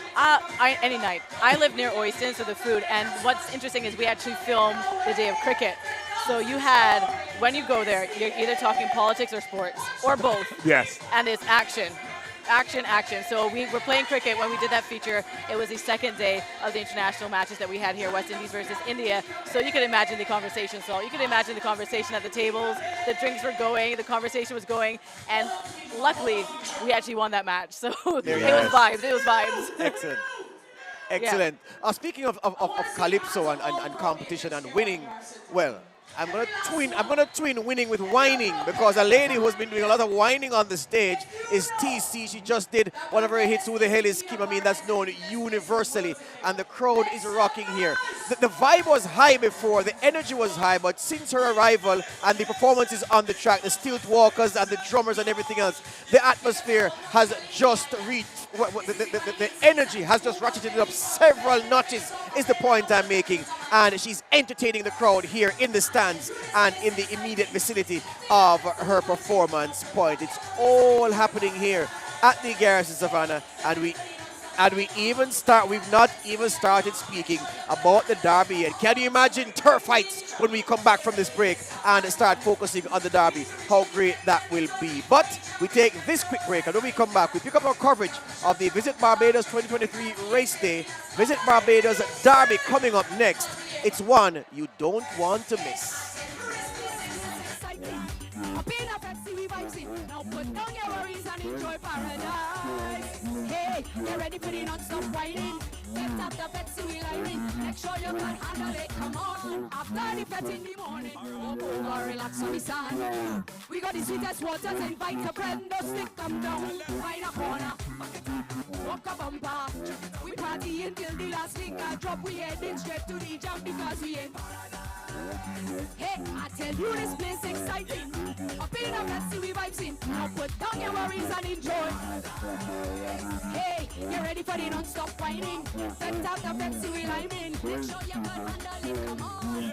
When the chorus back it up. Everyone in the place, they've got to walk it up. When the new big tune, them a couple up.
Big fan, huh? Big fan.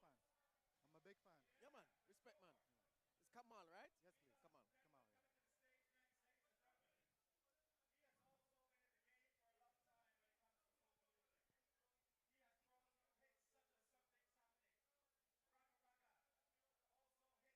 Red plastic bag.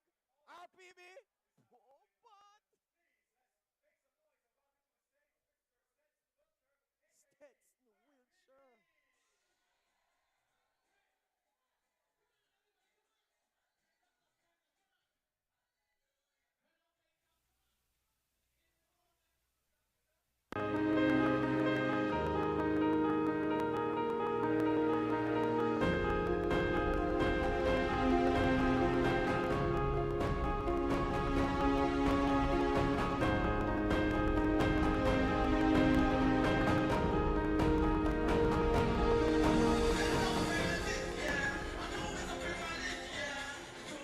Welcome back to the Garrison Savannah. We are getting closer to the big race, the Visit Barbados 2023 Derby on the Visit Barbados 2023 race day.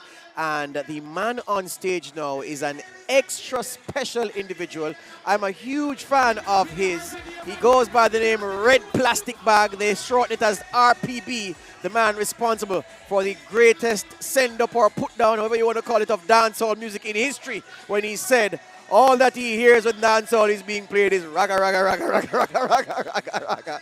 And he is right. A special gentleman has joined me on the set. Kamal from BTMI, Barbados Tourism Marketing Inc. He's the man whose job it is to marry sport with tourism for the BTMI. And of course, you couldn't have a day like today without him being here. Come on, good to see you. Are you enjoying yourself so far? Absolutely, it's been an incredible event so far. I'm so happy to see the crowd that we have here. And I know next year is going to be much, much bigger. Absolutely. It's funny that I asked you if you're enjoying yourself at your own party, because you have put this on, this whole shindig, and you said that you're impressed by the crowd. In terms of what you hope to achieve from today, give me an idea about that. Well, there's so many things. We wanted to take this opportunity to push our cultural aspect of Barbados. So that's why you will see the parade and RPB and TC performing, because we wanted to let everyone know we can marry sports and entertainment. And it's a flashpoint in the season where people can come to Barbados for the last week of crop over. So we wanted to put this on for those horse racing fans who wanted to come, but those who also saw the opportunity to get a last bit of crop over in as well. So there's so many factors involved. The horse racing community is massive, especially in North America, around parts of Europe. So we're looking to tap into that market as well. You know, so BTMI we partnered with you, Sportsmax have, for the Gold Cup, for the Midsummer Creole Classic, and now for the Derby. And it seems as if, and of course we did the Run Barbados last year. So it's almost as if suddenly BTMI sees another route to reaching visitors, another route to convincing people that Barbados is the place to come. Why did it take BTMI so long to leverage sport into the tourism aspect of things? No, man, these things take time. Sometimes we're a very research and data-driven organization, and we recognize the incredible impact sports has around the region in North America and so on.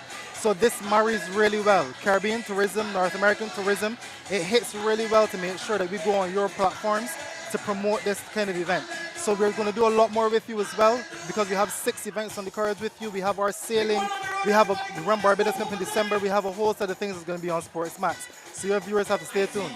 Absolutely so. And when you look around at the various destinations in the Caribbean, Kamal, and you look at, okay, how does Barbados stand out? How do I do enough around Barbados so that when a holiday maker potentially is looking at buying a vacation, they choose Barbados as that place where they want to spend their money? How well do you think BTMI is doing in making Barbados the place of choice for those vacationing in the Caribbean? Yeah, I think we're doing an excellent job because it's diversification.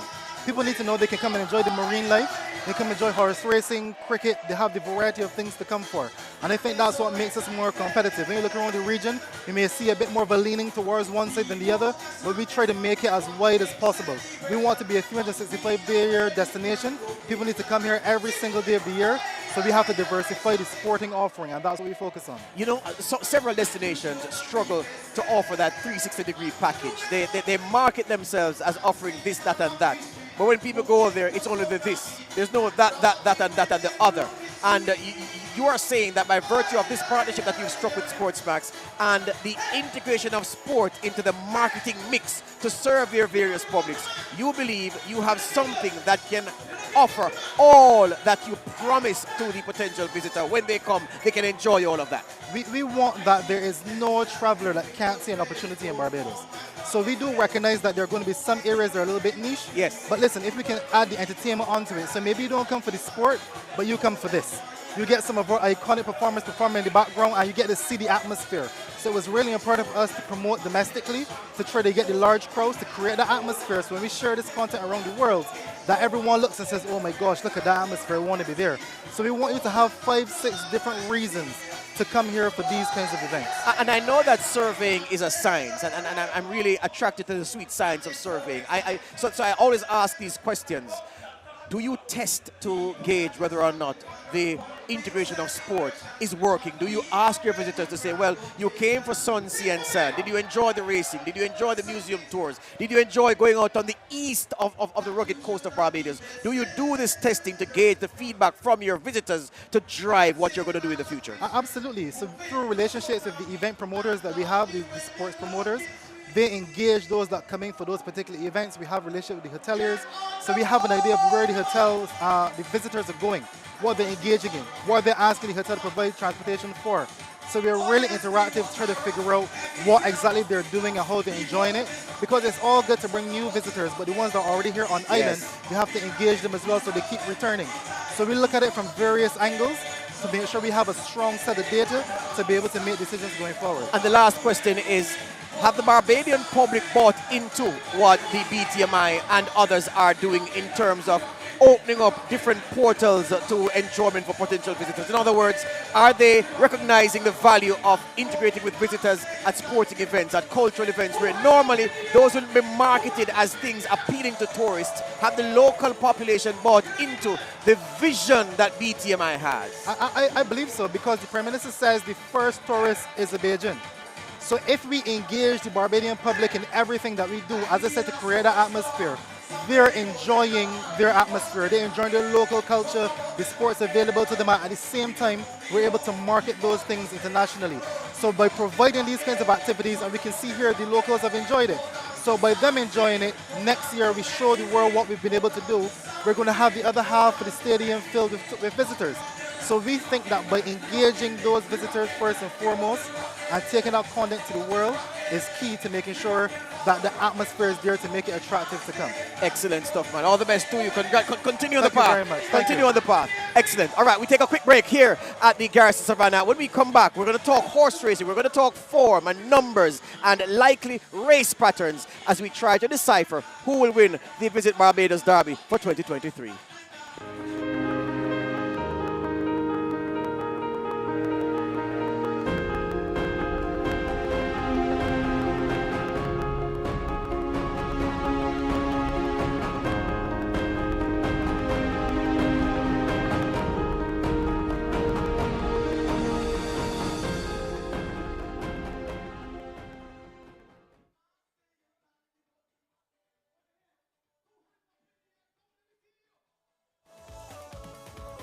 I want a big wave for Barbados in this dance. Come on, come on.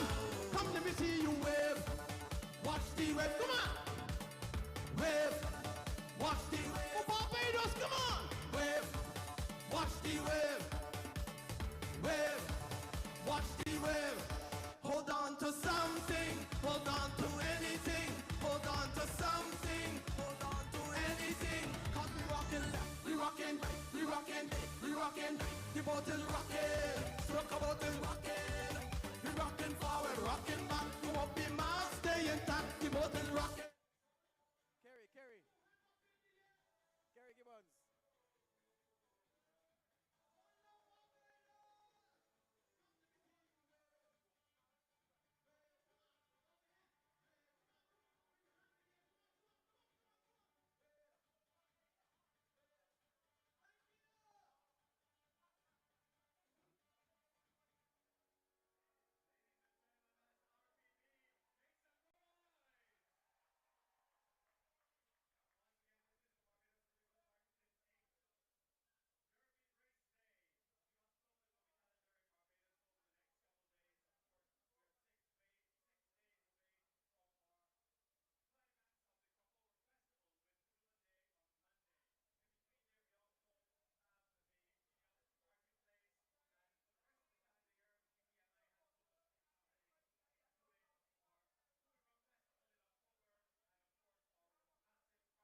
Welcome back to the Garrison Savannah as we draw closer to the Visit Barbados Derby. It's a Grade 1 contest, the third and final leg in the Triple Crown. And in short order, we'll be looking at the runners and riders. Also to tell you about 2 points of bereavement for the horse racing family here in Barbados, losing 2 stalwarts of the game. We're going to tell you about that in short order. But the first thing we want to do in this segment is to hear an interview with the owner of Caribbean Kitten, Mr. Steve Samaru. Caribbean Kitten drawn in this race, number 15 in this Derby event. Caribbean Kitten owned by Steve Samaru, and we caught up with him. Okay, so everyone is down here because the big race is coming up, and you run into everyone, including owners. So Steve Samaru is here with me, and you are an owner of one of the horses running in the Derby today. Yes, I am. So how are you feeling going into the big race? I feel good.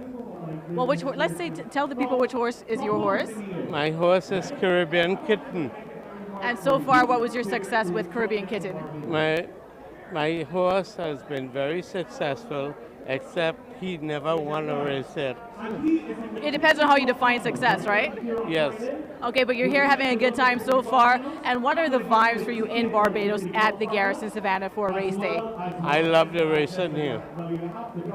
Compared to where else have you raced? I'm sorry? Where else have you gone to see races? In Trinidad. Okay. Yeah. So nothing compares to Barbados though, right? Well, this is my first time in the Derby. Okay. And I'm looking forward to it. Okay, so we're looking forward to it, and I'm wishing you the best of luck as well. First timer here at the Derby, so we're going to see what happens, catching all the big action. The nerves are not taking over, but the vibes are definitely taking over. So we'll bring you more action right here on Sports Max. Thank you. Thank you. That's the owner of Caribbean Kitten, Steve Samaru. So those points of bereavement, Salt. I was told by Linden Yard earlier today that we've lost D.D. Haynes, Mr. D.D. Haynes, one of the part owners of Northern Lady, who'll be running in the Derby today. Northern Lady, so D.D. Haynes died recently, and his most famous horse, 9.69. So I want to send condolences to the family of D.D. Haynes on behalf of the Sportsmax team for the loss of their stalwart. And then horse number 17, Drogon, bred by Peter Odell and Philip Mosley. Well, we recently lost Philip Mosley. Philip Mosley, an attorney at law and former president of the Barbados Turf Club, dying recently. And Philip won the Barbados Derby in 1986 with Paddy Bird. So Paddy Bird carried Philip Mosley's colours to success in the Barbados Derby in 1986. And we want to say thank you, well, we want to send condolences rather to the families of both men. Cece has another interview for us. We go downstairs to her. Okay, so I thought that my co-anchors, Salt and George, were just dapper, but we have Alan Bay here. The Derby brings out everyone, and you are resplendent in your beige and yellow, correct? Yes, I am the king of swag. The king of swag. Straight out of Harlem. I'm the Garrison General. I dress up each and every Saturday at the races, just bringing a little flavor. Okay, so how did I do you think? I brought my blue because it is Barbados. It is the BTMI Visit Barbados Race Day. So I brought my blue, and you have your yellow. I think we go quite well together. Yes, I think it's a blend. All right, so I know you're being called out because you're going to lead the horses out, right? I'm going to lead the jockeys out. All right, so he's gone to lead the jockeys out, and that's why he's dressed so dapper. The king of swag, the king of the Garrison. So all the characters right here, kings, queens, and hopefully race day champions. Thank you very much. Well, he watches a lot of Sportsmax. He approached me the last time I was here for the Midsummer Classic to say that, hey, George, I hear them say that you dress well. I won't tell you, you can't dress like me. And I looked at him and I said, you're right, I can't dress like you. His name is Bidge, and he is well known across Barbados for his dressing. I actually saw him enter a competition at a best dress competition at his staff party for the Sandals Hotel. He didn't lose, did he? He actually lost. He lost? He came Oh my God. Oh my Yes. God. All right. All right. The card, the race card. You've been waiting for it. Here we go. Number 1 is, well, race 7 is the Visit Barbados Derby. That's not the one we have up on screen. We have the last, and that's race 6, so we need to clear that and put in race 7. Number 1 is Priscilla, ridden by jockey Daniel for Robert Pierce. Thank you very much. Number 2 is War Party. That's K. John riding for... John will be the trainer. Well, John is the trainer. There was no jockey listed in the official form book here. Number 3 is Harley's Dream to Sean Hazelwood for Robert Pierce. Then 4 is Leah Leah would have run already. Run early, so evening, she's not in the event, of course, because they have to have 12 horses, not 18. Yeah. Number 5 is Another Bullet. That one is out of this race as well. Then number 6, Order of St. George will run. Delano Lopez rides for Philip Webster. Philip Webster came to see me earlier, Salt. He says he has never felt better about anything than he does about the chances of Order of St. George. He said, George, Order of St. George is going to run a cracking race, and with his best effort, he thinks he can win. So the trainer is brimming with confidence that number 6, Order of St. George, will get the job done. Simba ran earlier and won, so he's out of this event. Number 8 is Hot Stepper, who finished second in the Midsummer Creole Classic. A very eye-catching run from Andrew Nunes' finish. He'll be ridden by Jelani Beckles. Number 9 is Pace, Tom Trotman in the saddle for trainer Joseph. Number 10 is Social Media, Ray Williams rides for trainer Medford. Then it's number 11, Ricky Walcott aboard Naz Issa's Let It Be Me. I'll tell you a story about that one in short order. Then number 12 is Everly, Knights rides for trainer Lovell. And number 13 is Northern Lady out of the former Derby winner Northern Star. Thorpe rides for trainer Joseph. Manx ran earlier today, so out of this one. Number 15 is Caribbean Kitten. Badal rides for Clark. Then number 16, the Midsummer Creole Classic champion, impressive in victory, Matilda. Rashid Hughes for Victor Cheeseman, who you would remember told me after the Midsummer Creole Classic that they won't beat me in the Derby. That's what he said. Matilda, number 16. Number 17 is Drogon. Drogon is number 17, and then number 18 is Amaretta. Antonia Bishop for Dean. Number 18 on the outside is Amaretta. Let's see if we see any early betting on the board. No, but we're seeing some scratches. Of course, we told you that 6 and 7 won't run. Well, number 7 won't run for sure, Simba. And number 12 is scratched. Number 14 is scratched. 12 would be, that would be Everlay, and 14 Manx are out. And 5 is out, 7 is out, 12 is out, 14 is out, because of course they had to get this field down to the maximum 18. Yes, as we see the shot. Thank you, my friend. And the jockeys, jolly mood. Yeah, but see Bishop and Perch walking out there back to back. Yeah, but pretty soon the mood will turn serious. So at this point, no, Salt, imagine that you're an owner. You have a horse who you believe have an excellent chance. Do you try to overload the jockey with instruction, or do you just try to keep him as cool as possible so that he doesn't have any added pressure riding with? Well, it depends on the jockey, the temperament of the jockey. We see the trainer Naz Issa embracing his jockey before they go about their duties. So they seem to have a special relationship between the two of them. I'm looking to see which horse that would be that Naz is training in this race. That would be Let It Be Me. Let It Be Me. Number 11. Yeah. Ricky Walcott.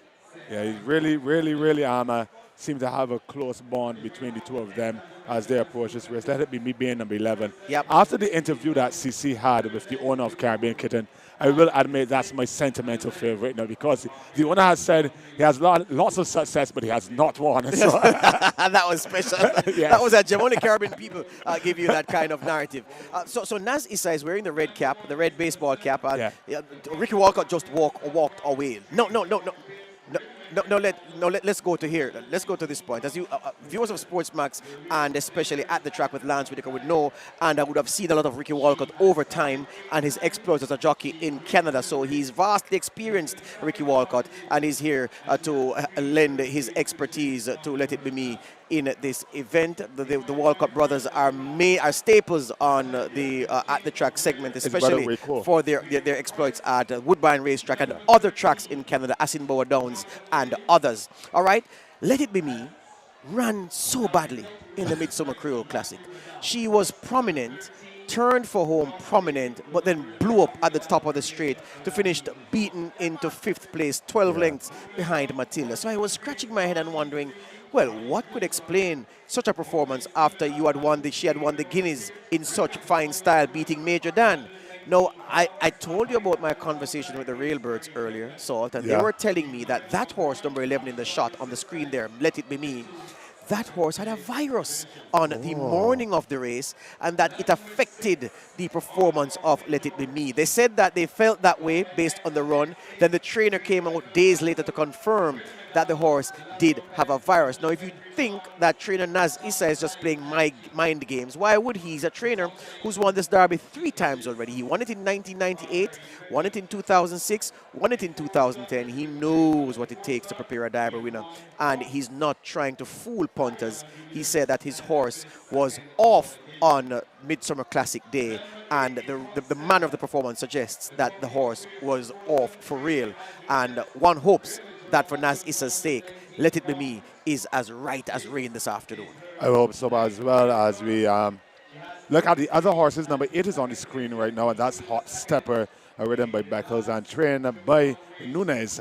What do you think of this one, number 8, Hot Stepper? Number 8, well, first of all, let's start with Andrew Nunes, because it took him forever, the Jamaican, outstanding Jamaican trainer, to win his first Barbados Derby. He did that in 2007, and then he has reeled off 3 more for good measure. He won in 2011, won in 2012, and won in 2021. So Andrew Nunes now has that monkey off his back a long time ago. He knows how to prepare a Derby winner.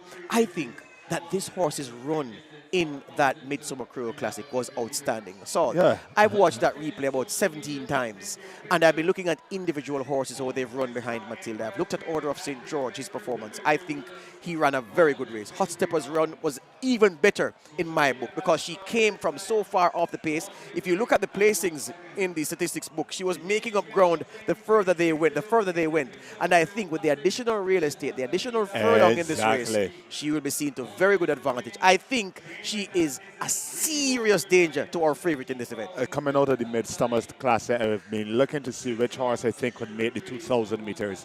As you said, that extra 200 meters is going to make a difference this evening, and I like the chances of Hot Stepper.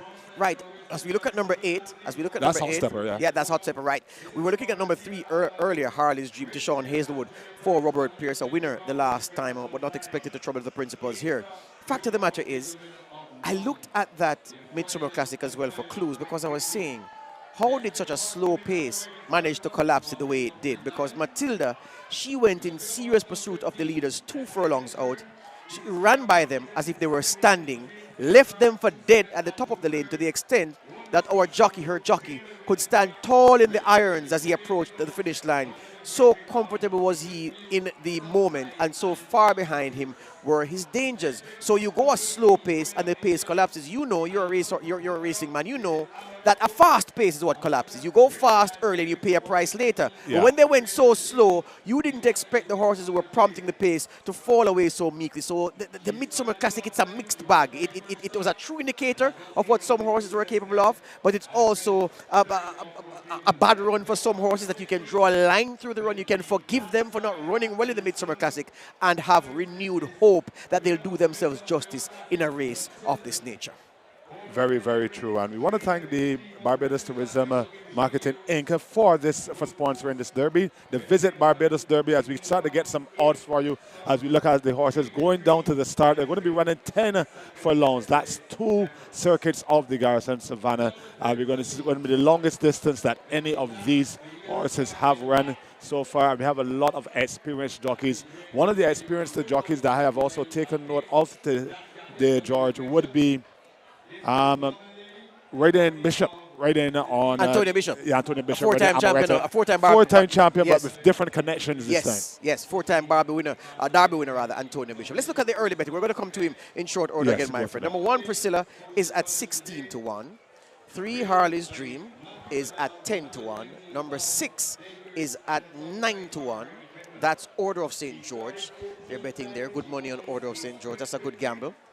Number 8 is at 9 to 2. That's Hot Stepper, second in the Midsummer Creole Classic. Number 9 is at 15 to 1. That's Pace, who could be doing some pace work in this field. Number 10, Social Media, is at 4 to 1. 7 to 1, number 11, Let It Be Me. So it looks as if they've forgiven her for that bad run on the last. Number 12, Everlay, is a scratch. Number 13 is at 37 to 1. That's Northern Lady. Then number 15, Caribbean Kitten, 15 Caribbean Kitten is at 13 to 1. 7 to 5, the favorite, number 16 Matilda. 7 to 5, number 16 Matilda. And then on her outside, number 17 is at 25 to 1. That's Drogon. And number 18 Amaretta is also at 25 to 1. So 28 to 1 for number 18 Amaretta. 7 to 5, our favorite Matilda in the betting. As we look at it on the screen there, just giving you a shot of the totalizator board, a tote board for short. The favorite is now at 6 to 5, Matilda. Let's talk about Matilda again, because as I noted, she hit top gear 2 furlongs out on the bend. And by the time she straightened up, she was full of running. Nobody could have responded to that injection of pace from her, that turn of foot from her at that point. Everybody was left flat-footed, and she coasted home and eased with her. Do you think the additional 200 meters, that additional furlong, will aid or hinder her chances of winning this this final jewel in the Triple Crown? Or once, fool me once, shame on me. Fool me twice, shame on you. And that's exactly what's going to happen. They're not going to get away with that this evening again.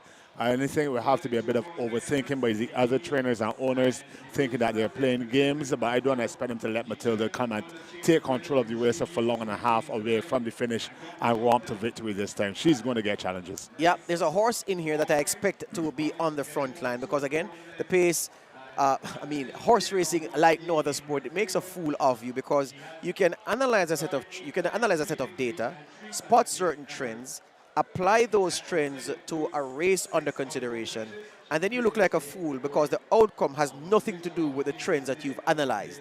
And then you say, okay, I'm going to abandon those trends. And then the next race, you abandon those trends, and then the trends point the way to the winner. That's how horse racing is. So we need something now, Salt, to look at the pace angle. There's a horse here, number 9, Pace, who has won 3 of its 6 lifetime starts. It comes into this race on 2 consecutive victories, bidding for the hat-trick this afternoon. But those wins and those good performances have come over distances well short of 2,000 meters. Half the distance. Half the distance. So I mentioned that horse because Tom Trotman has taken the ride, and maybe Tom Trotman, a wily old fox, may want to go in front with this horse, give her a breather, kick again 2.5 furlongs from home and say, catch me if you can. And in a race of this nature with a track like this, he could conceivably get away. But is it realistic to think that a horse that has won at 5.5 furlongs 3 times in her career so far is good enough to beat the best 3-year-olds over 2,000 meters on this kind of race course? I do not believe so, but I will say that Tom Trotman is the best front-running jockey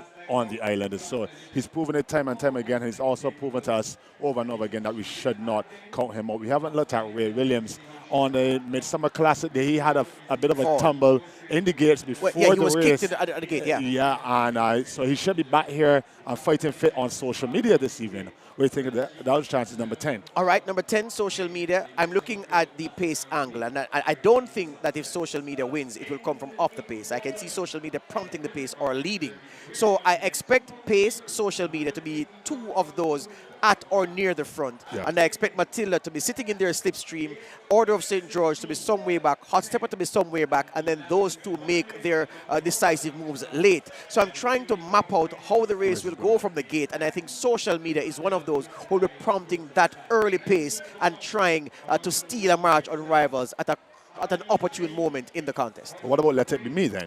Let It Be Me is a very interesting entry, because what this horse proved in the Guineas is that she can rate. She's versatile. She can run off the pace. She can run on the front end, or she can sit just off the leaders. And she did that brilliantly. Mind you, she got a beautiful trip in the Guineas. In the Midsummer Classic, she got a good trip as well, but as I said, inexplicably blew up at the top of the lane. But as we are hearing now, this horse had a virus that affected her on the day. It's just as if you had the flu one day and you feel weak. You run, but you're not quite yourself. You're not 100%. You play football, you're not 100%. Let It Be Me ran, the railbirds are saying, in those kind of conditions, in that kind of health, not the best of health, on Midsummer Cruel Classic Day. And so everyone is telling me, George, don't be fooled. You need to throw that run through the window. Give her another chance, because she's going to be prominent near the pace. She's going to kick off the bend coming into the home turn, and that, they say, will be the decisive move. But, my friend, I think there are stamina limitations around Let It Be Me. I'm not sure about the limitations of that horse because I really like Ricky Walker as a jockey. He's a fearless jockey. He's proven it time and time again that he will go for the gap. He will go for the gap, and I expect, given the fact that Major Dan and Indelible, we haven't seen them since the Guineas, I'm expecting Let It Be Me to be the one to really beat here today. Let It Be Me. So I went for Let It Be Me in the Midsummer Creole Classic, and I got my nose busted. This man going further is going for Let It Be Me this afternoon. I'm not ready to pick yet. I'm still talking about the runners and their chances. Number 8, Hot Stepper, as we noted, Jelani Beckles rode for Andrew Nunes in the Midsummer Classic. So listen to this. 4 furlongs from home, Hot Stepper was 11th by 11 lengths. 2 furlongs from home, she was 11th by 13 lengths, even further than she was at the half mile, 4 furlongs out. 2 furlongs out, well, a furlong out, 8th by 6 3/4 lengths, and at the finish was 2nd by 2 1/4 lengths. So in 4 furlongs, this horse made up 9 1/4 lengths, almost 9 lengths in those 4 furlongs off the bend, weaving around and trying to find the best path. I'm suggesting to you that that was a run too good to ignore. Again, Railbirds have said to me, George, Hot Stepper doesn't have the class. And I say, well, horses don't know who have class. Horses just run. Hot Stepper ran in the Midsummer Creole Classic like a horse who has serious ability and who will love every inch of this 2,000 meters contest. And that's why I think Andrew Nunes has a potential Derby winner here this afternoon if she gets a good trip this afternoon. I don't want to be harsh on Hot Stepper, but I haven't watched the Midsummer Classic several times as well. I still wonder to myself if that was a case of a good finish by Hot Stepper or poor finishing by the rest of the field, because as we mentioned earlier in the broadcast, it was a collapsing field at that time as well. But here's the point. That's an excellent point to make. But the reason that she can point to her form defeating the point is because the horses who collapsed in front of her, causing her to finish a fast finishing second, are back here again. Yeah. Those are mainly the horses who are back here again, and they're going further. So, if judiciously ridden, Hot Stepper should be seen to good advantage. Now, here is where the detractors for Hot Stepper have a point. If you ignore that run the last occasion and look at the previous 4 runs, 8th by 11 lengths, 5th by 29 lengths, 11th by 27 lengths, 8th by 16 lengths, no form to report for Hot Stepper. Poor form, running poor races, came alive the last time. So that's why people are uncertain. But I'm telling you, the eye test rarely fails. And based on what I saw with my own eyes, that was a performance in the Midsummer Classic to warrant the world of respect in a derby of this nature. And being consistent to my points, in those last 4 races, Hazelwood Road, then Trotman, then Perch, then Knights, and now today she's being partnered by Gerald Beckles. So switching jockeys all the time is just not indicative of a horse that would garner my support today. Well, more to the point, Beckles rode the last time and he retains the ride this afternoon. The ride, yes. So let's see if that is any good. Order of St. George is number 6, and as we said, Philip Webster has said that this horse is primed to deliver a capital effort. The Railbirds have told me no, but the trainer came, he looked into my eyes, he shook my hand, he said, George, maybe the day of my birth is a day that can rival how I feel about this horse. That's a serious thing to say for a trainer. And he believes that this horse, who only has 4 runs under his belt, is very much underexposed. He believes that Order of St. George is so progressive that he is going to land the gamble this afternoon. And looking at the tote board, number 6 is at 10-1, drifting out slightly. Order of St. George at 10-1 now. There is, though, a lot of support at 10-1 for number 6, Order of St. George. Do you think a minor place is his best hope, or do you see him with a big chance of winning? Just a bit of anecdote here. Groomed by Corey McDonald, a former national basketball player here for Barbados. So he has a bit of a sentiment among the BABA community for sure. Order of St. George, you being a George yourself. Yes, sir. And me being from St. George, that's as far as I will go with my sentiments to this There horse. you go. Salt. I leave it to you to string it together. Let's look at the betting once again. Number 1, the loading of procedure is well advanced. Priscilla is at 19-1. 11-1, number 3, Harley's Dream. Then they bet 10-1, number 6. That's Order of St. George.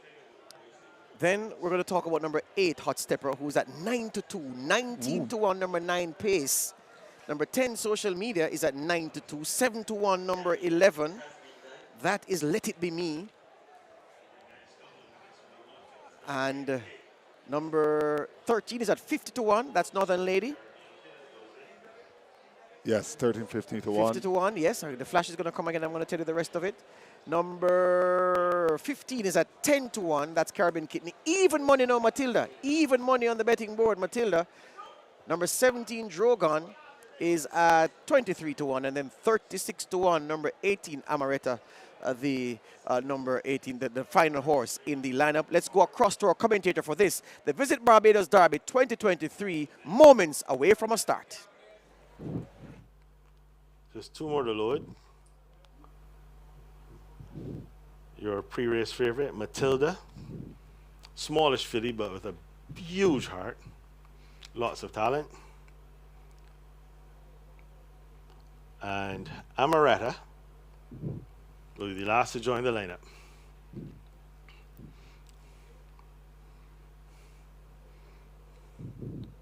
Amaretta goes in. The lights flashing. Racing, the 2023 Visit Barbados Derby is on its way. Order of St. George popped away smartly, but Pace is the one who goes through to pick it up along with Northern Lady. These two dispute the lead. There's a break of about 2 or 3 lengths before we get to Let It Be Me. Down the inside of Order St. George. Matilda is the next one through. They got just about a mile to go. And behind Matilda, we can find Caribbean Kitten, Amaretta, then Harley's Dream. Down the inside, Social Media. Towards the outside of Social Media is Hot Stepper. Caribbean Kitten and Drogon are the last pair into the stretch the first time. The opening quarter, 26 flat. And Northern Lady has opened up a 4-length advantage with a circuit to go. Northern Lady leads from on the outside, Let It Be Me. Down the inside is Pace. Order of St. George, Priscilla between horses. Towards her outside, 3 wide is Matilda. Amaretta being niggled along is 4 wide. They head towards a 5 furlong marker. And it is Northern Lady. That lead comes right back down to just about a length. On the outside, Let It Be Me and Ricky Walker going up. Also taking closer order is Amaretta. Between horses is Priscilla. Towards the outside of Priscilla is Matilda. As they round the far turn, Hardy's Dream is next one through. Down the inside, Social Media goes nicely. As they round the far turn, the half mile completed in 50 and 3. 6 furlongs in 1:21:04.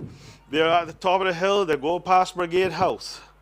And it is Let It Be Me who's just the leader. Social Media races in second. Amaretta is third. Matilda has 5 lengths to find. That's the first 4 with a quarter mile left to travel. It's Let It Be Me as Social Media comes sweeping by. It's Social Media who opens up by 2. Let It Be Me is in second. Amaretta staying on. Here's Hot Stepper with a grand run.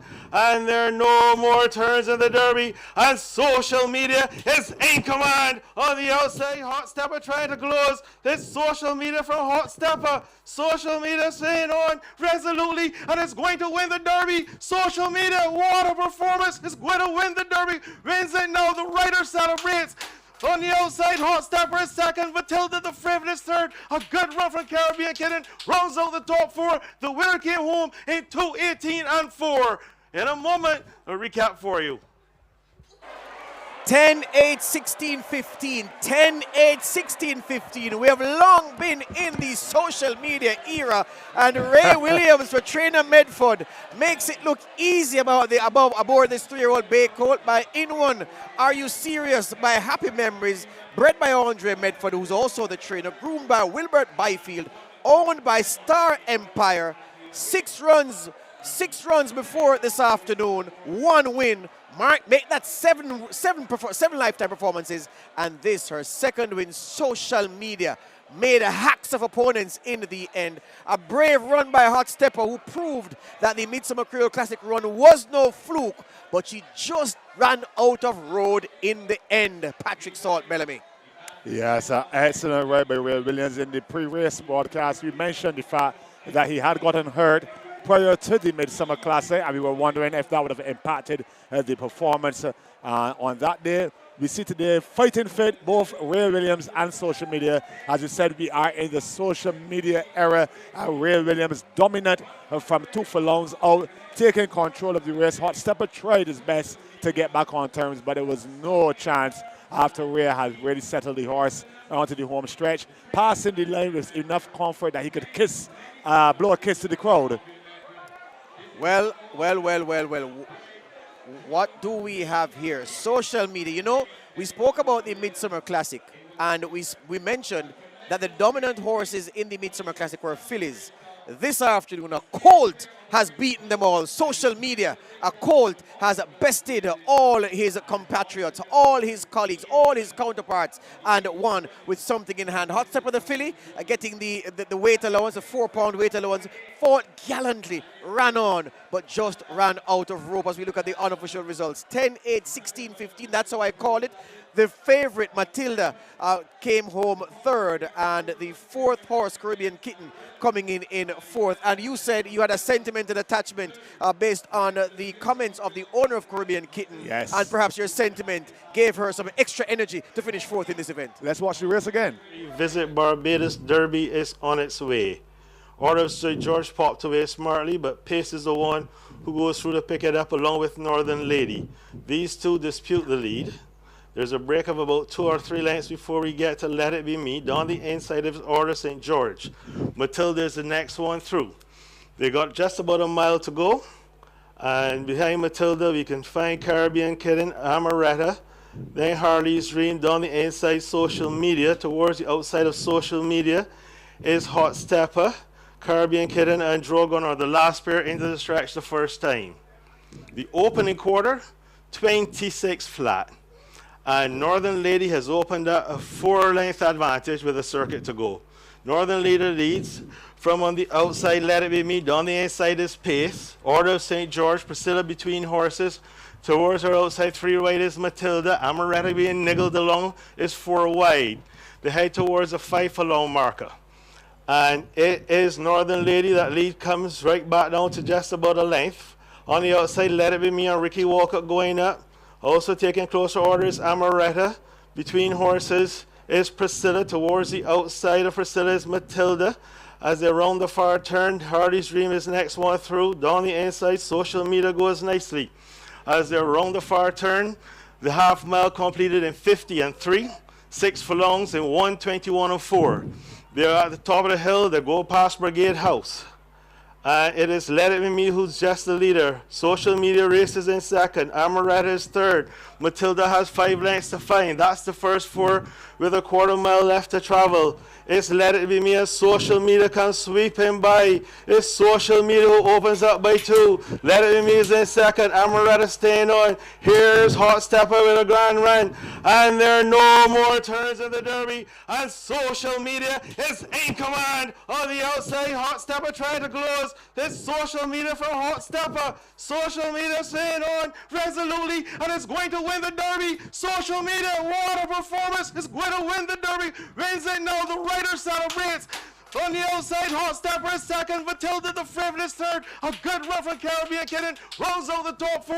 The winner came home in 2:18 and 4. In a moment, a recap for you.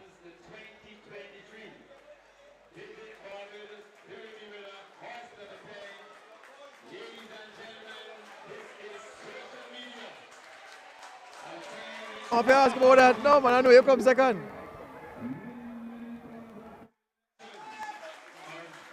The Andrew Nunes, the trainer of Hot Stepper, second in the Midsummer Creole Classic, running on this afternoon again, but not enough road.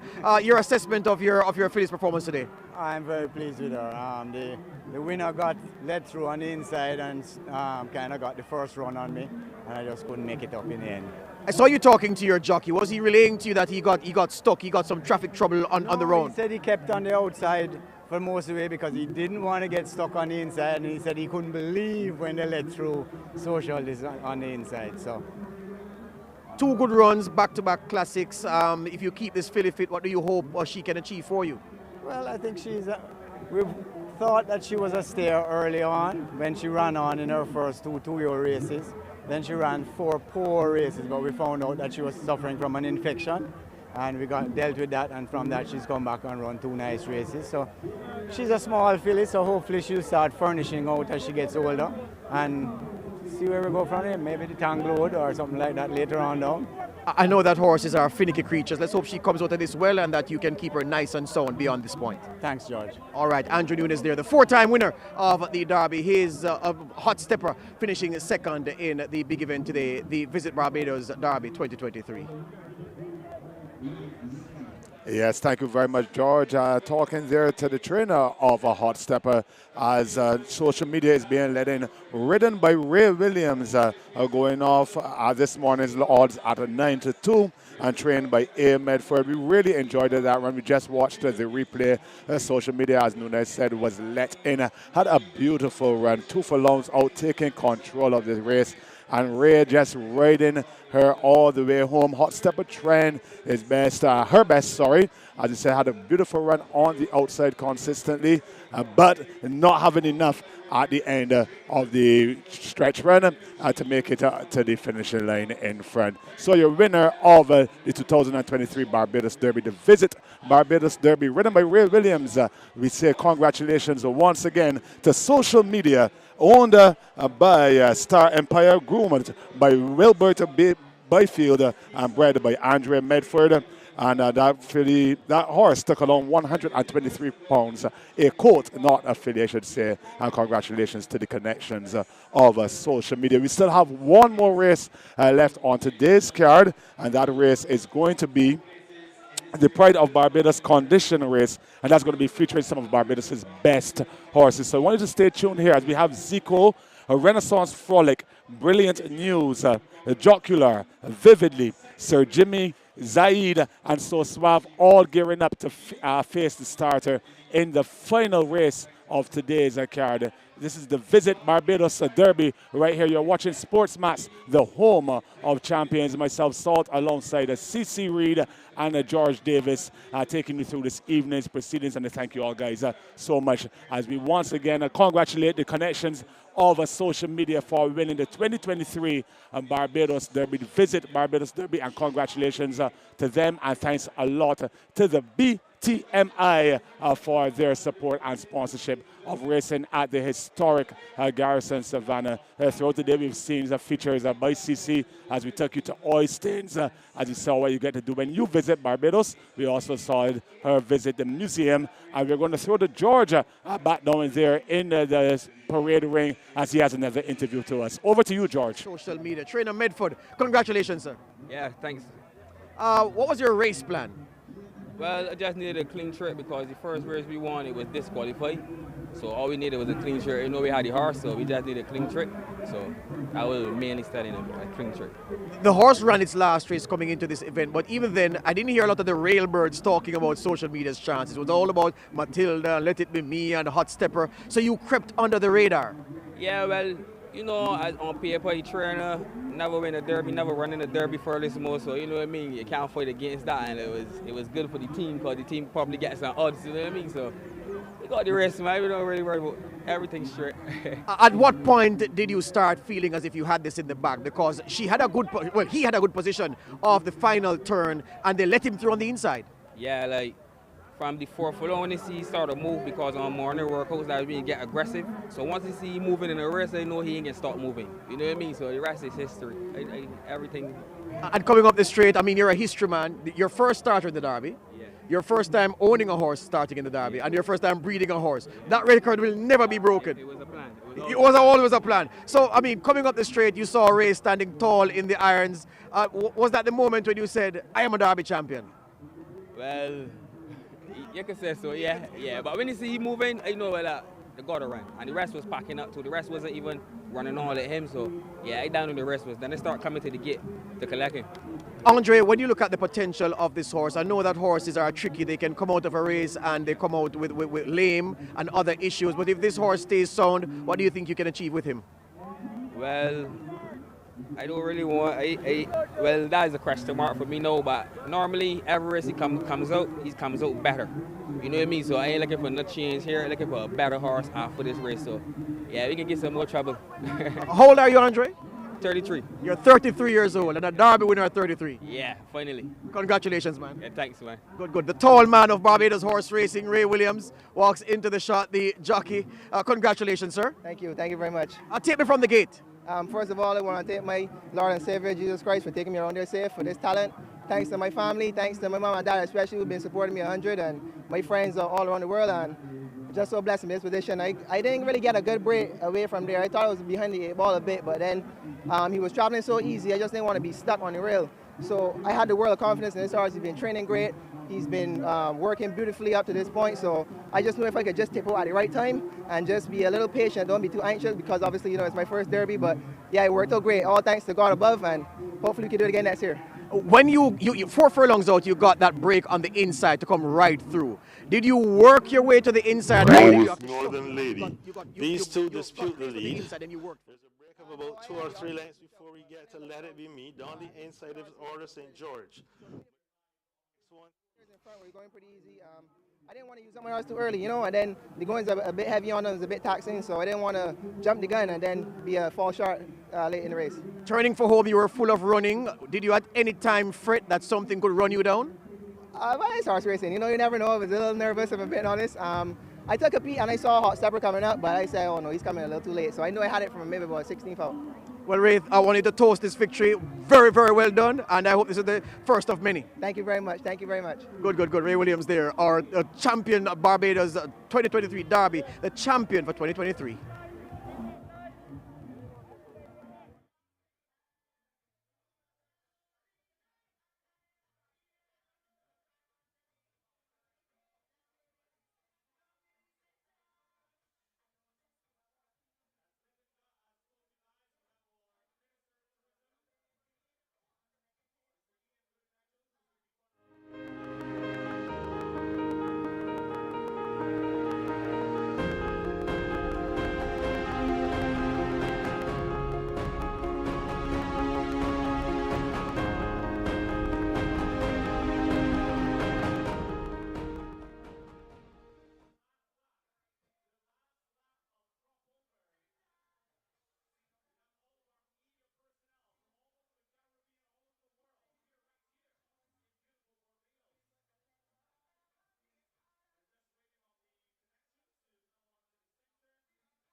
He's not on the inside anymore. He's kind of Mid-track. in the middle of the track. Yeah. Has cover on the inside. Well, on the outside, let it be one off the rail, comes through to lead at this point. And you felt that the experience of Let It Be Me's jockey was Ricky telling Walker. here, and he was trying to steal a march at this point. But look where social media is. From mid-pack to third in no time, and then he gets a split right there. Here, this is why when you said the remnants, the aftermath, I thought that was a fitting term. Because from here, they were done and dusted. As Edwin Earwood said in his song this year, who ain't hurt, badly wounded. Who ain't hurt, badly wounded. That's true. Because the stamina limitations of much of the field begin to tell right here. Social media is just relishing it. Now look at Hot Stepper on the outside in the yellow noseband, coming forward as she did in the Midsummer Classic. See, we're looking almost taunting. Yep, yeah. absolutely. But you heard Andrew Nunes, the trainer of the second place finisher, Hot Stepper, say that the jockey he didn't get the break that he needed, and social media got the break, and that was the difference in the end. Ray Williams punching there, a job well done by the young man. Yeah, really good to see those connections taking home the 2023 Visit Barbados Derby. Yep, all right. BTMI, they're the reason we are here, the good people at Barbados Tourism Marketing Inc. And CC has another interview with one of their officials. And here we are with another member of the team BTMI, April Thomas. First of all, congratulations on a wonderful showing of the Visit Barbados Derby Race Day. How are you feeling after that amazing race?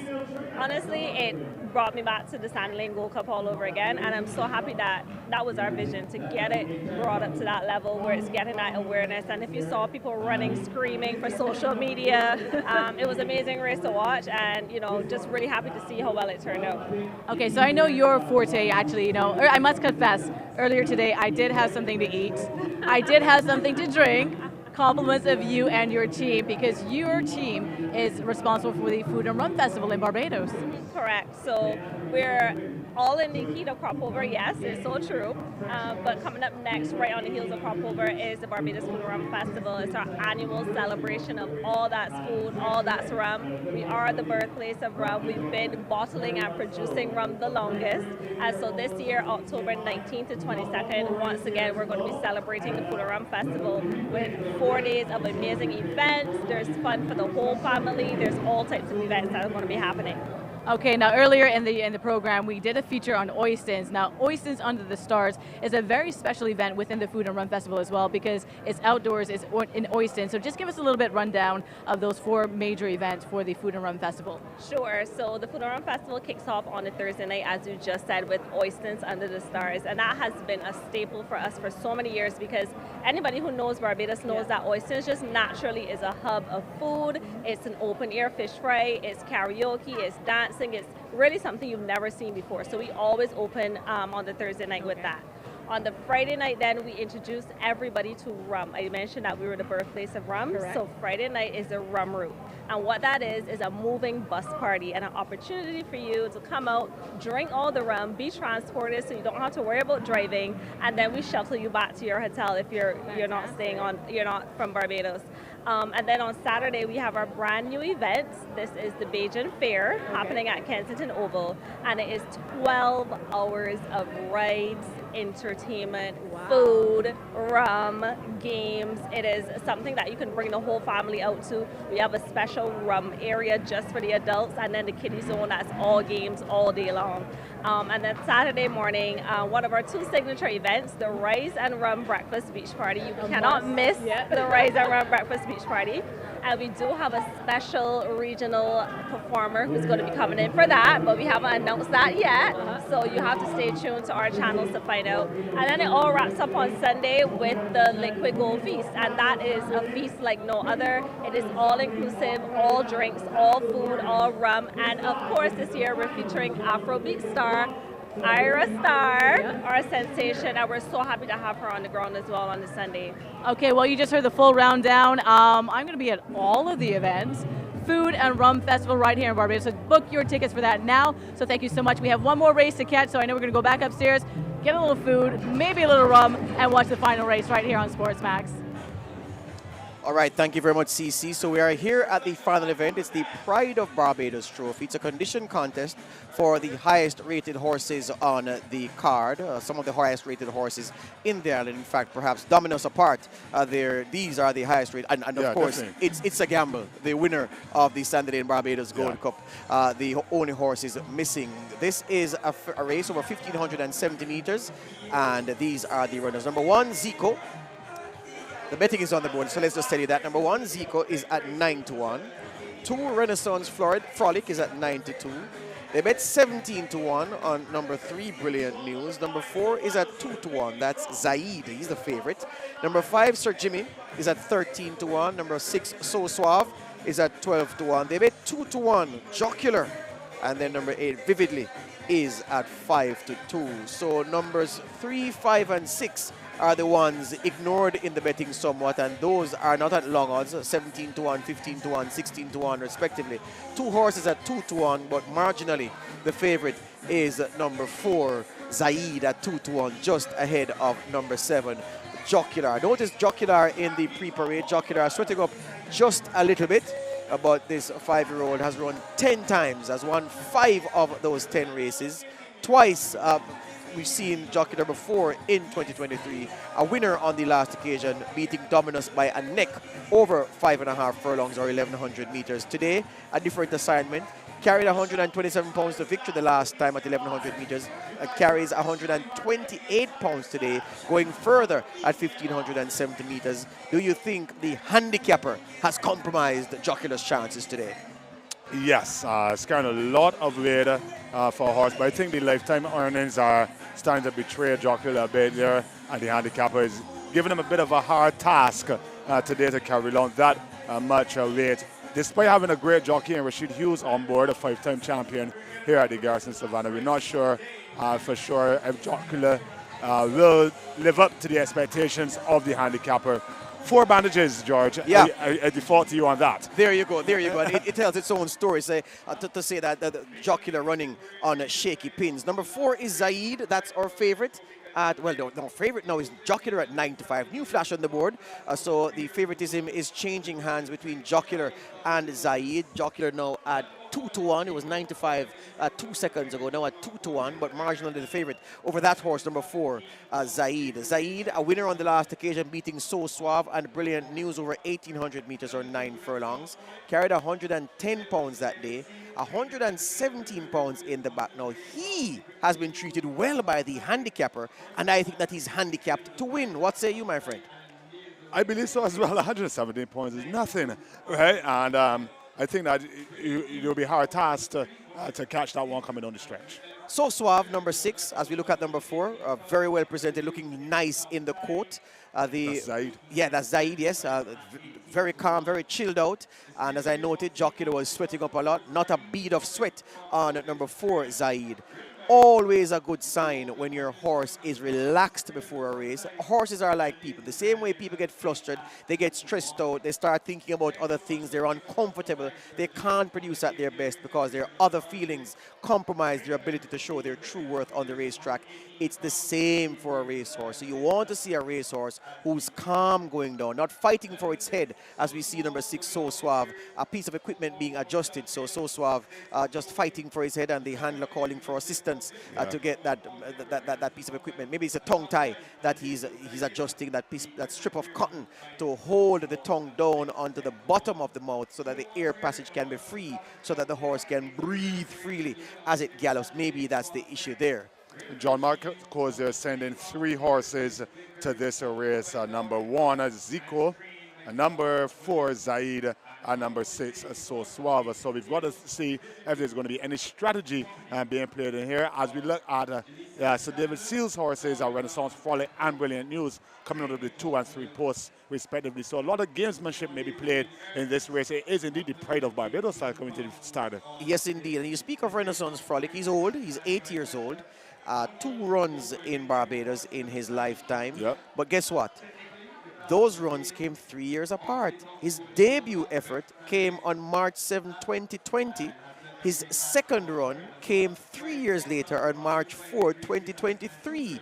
But He didn't disgrace himself in that Gold Cup. He finished fourth, only beaten 2 1/4 lengths Yeah. by It's a Gamble and company in that event, Renaissance Frolic. Comes here with Ray Williams, 128 pounds. Clearly has tons of ability, but has been unable to stay fit. And I don't know about you. I'm taking him on trust here because I'm not sure how much juice is in these legs. Not even juice, because there's clearly ability there. If this horse is suffering enough pain to cause him to be able to produce his best effort, I think his best effort sees him winning this. But the injuries that have retarded his career will perhaps count against him in this event, number 2 We Renaissance can Frolic. see this horse normally only runs on the first weekend in March, which speaks to the pedigree. It's a Gold Cup horse, right? It's a big horse, so that's what we're going to look and see with a big jockey on him. Ray Williams just coming off of the rivalry of winning the Derby. So we will see if there's anything left over there in him as well. But I think that with this 2 Nunes horses, you may have to look at Brilliant News then. Yeah, you may have to look at Brilliant News number 3, because this one finished 5th on the last occasion, going 5.5 furlongs, beaten by Sir Jimmy in that race. And we're going to come to Sir Jimmy in short order. 118 pounds. So again, the handicapper has treated Brilliant News rather well. Brilliantly. Yes. I'll take your word. Has treated Brilliant News brilliantly, and at 118 pounds, there's every possibility that Brilliant News could land the gamble. You know what? Well, let's take the break and we come back and we finish our assessment of the field. Before we do so, we can tell you that there are 8 horses declared. The quick odds once again before we go to the break. We're going to have to look at the tote board to get those odds. So I'm going to have to turn slightly from my commentary position here to number tell 1, you that Zico. 10 to 1. Number 2, Renaissance Frolic, is at 4 to 1. Number 3, Brilliant News. At 14 to 1. We have number 4, Zaid. At 5 to 2. Sir Jimmy is at 9 to 1. So Suave is number 6. 9 to 1. Jocular, number 7. Or 2 to 1 favorite. And Vividly, number 8. Is at 3 to 1. That's how they bet in the Pride of Barbados Trophy, a condition contest, 1,570 meters, 7.8 furlongs if you are into old measurements. And we're taking a quick break, and we're coming right back for the start of this contest.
It's the night pan here, if you may, at the Garrison Savannah on this Visit Barbados 2023 race day. The derby is history. Social media striking the right chord with the punchers here and winning that one for the young jockey and trainer combination. Anthony Medford, the one who is celebrating breeder, owner, trainer, and Ray Williams, the tall man, is the jockey. They're off. Let's go to the commentator for this final event. Absolutely level beginning. And as they come off the chute and onto the main course, Jocular is the one who's aggressively going to the lead. So Jocular in the blue and yellow colors, that's the leader. On the inside, Renaissance Frolic is second. With a circuit to go, these are tracked by Vividly, a break of about 2 lengths before we get to Zico, Sir Jimmy and Zaid. So Suave is next, and Brilliant News has all to pass as they head towards the 5 furlong marker. They've just got about 5 furlongs to go now. And it is on the inside Renaissance Frolic who just heads Jocular. They're about a length up on Vividly, another 4 back before we get to Zico and Sir Jimmy. Then there is Zaid, Brilliant News, and So Suave is your trailer. The opening quarter was completed in 25 and 3, the half mile, 49 and 2. They get over the hill, they pass Brigade House and begin their run down towards the cannons. And it is Renaissance Frolic, just the leader, being hounded by Jocular. These two have been at each other's throats from the get-go. Vividly closes up the gap to join the fray. Down the inside is Zico, Sir Jimmy. Zaid has dropped away meekly. Inside the quarter pole they come. And it's on the outside Jocular who brings them into the stretch. On the outside, wider. Here comes So Suave. Between these is Vividly. And is on the outside, So Suave who sweeps through and picks it up. It is So Suave who is on the in the middle of the course. Down the inside, Zico. Right on the outside, Zaid. But So Suave is going to report home a cheeky winner. Wins it by about 2. Tight second between on the inside, Zico and Vividly. Zaid rallied back to grab 4th, and the winner came home in 1:39 and 4. In a moment, recap for you. 6814, 6814.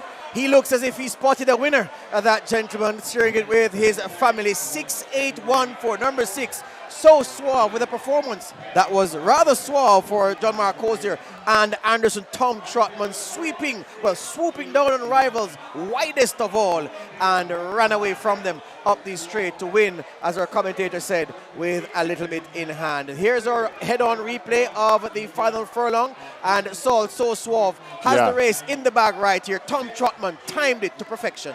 What I want to say about this race is that around the race to 5 of this evening, our cameraman came up to me, not knowing anything about the form, but pointed to So Suave and asked me, explain to me what's going on here, looking at the digits. Does this mean, what does this mean? I explained that that's how the horse was running. And he said to me, that's my horse. And look at him here cheering right now. Just like that, that's the beauty of horse racing. That's what happens when you visit Barbados. Absolutely so. 6814 are the final placings. And it's a great thing to bring the curtain down for Breeder, Belmont BS, Glenville BS, C. McAvoy, and MB Syndicate. The groom is Harry Carter. The owner, Mrs. Nalicia Cozier, John Mark Cozier, the trainer, and Anderson Tom Trotman with yet another win in a big race here at the Garrison. And many people have seen enough. They're going home already, CC. Oh, no. We We gotta watch to the very end. And congratulations to John Mark Cozier. He actually was his second win for today, I believe. And watching that recap once again, so exciting. All right, let's take the replay from this point. That's the leader. On the inside, Renaissance Frolic is second. With a circuit to go, these are tracked by Vividly, a break of about 2 lengths before we get to Zico, Sir Jimmy and Zaid. So Suave is next, and Brilliant News has all to pass as they head towards the 5 furlong marker. They've just got about 5 furlongs to go now, and it is on the inside Renaissance Frolic who just heads Jocular. They're about a length up on Vividly, another 4 back before we get to Zico and Sir Jimmy. Then there is Zaid, Brilliant News, and So Suave is your trailer. The opening quarter was completed in 25 and 3, the half mile, 49 and 2. They get over the hill, they pass Brigade House and begin their run down towards the cannons. And it is Renaissance Frolic, just the leader, being hounded by Jocular. These two have been had each other's throats from the get-go. Vividly closes up the gap to join the fray. Down the inside is Zico. Sir Jimmy Zaid has dropped away meekly. Inside the quarter pole they come. And it's on the outside Jocular who brings them into the stretch. On the outside, wider. Here comes So Suave. Between these is Vividly. And is on the outside So Suave who sweeps through and picks it up. It is So Suave who is on in the middle of the course. Down the inside, Zico. Right on the outside, Zaid, but So Suave is going to report home a cheeky winner. Wins it by about 2. Tight second between on the inside, Zico and Vividly. Zaid rallied back to grab 4th, and the winner came home in 1:39.4. In a moment, recap for you. Yeah, Tom Trotman drawing the curtain on what has been a cracking Visit Barbados Race Day 2023, featuring the Derby, of course, which went in fine style to social media. But So Suave just confirming, well, the unofficial placings in the final event. Number 6 So Suave beat 8 Vividly.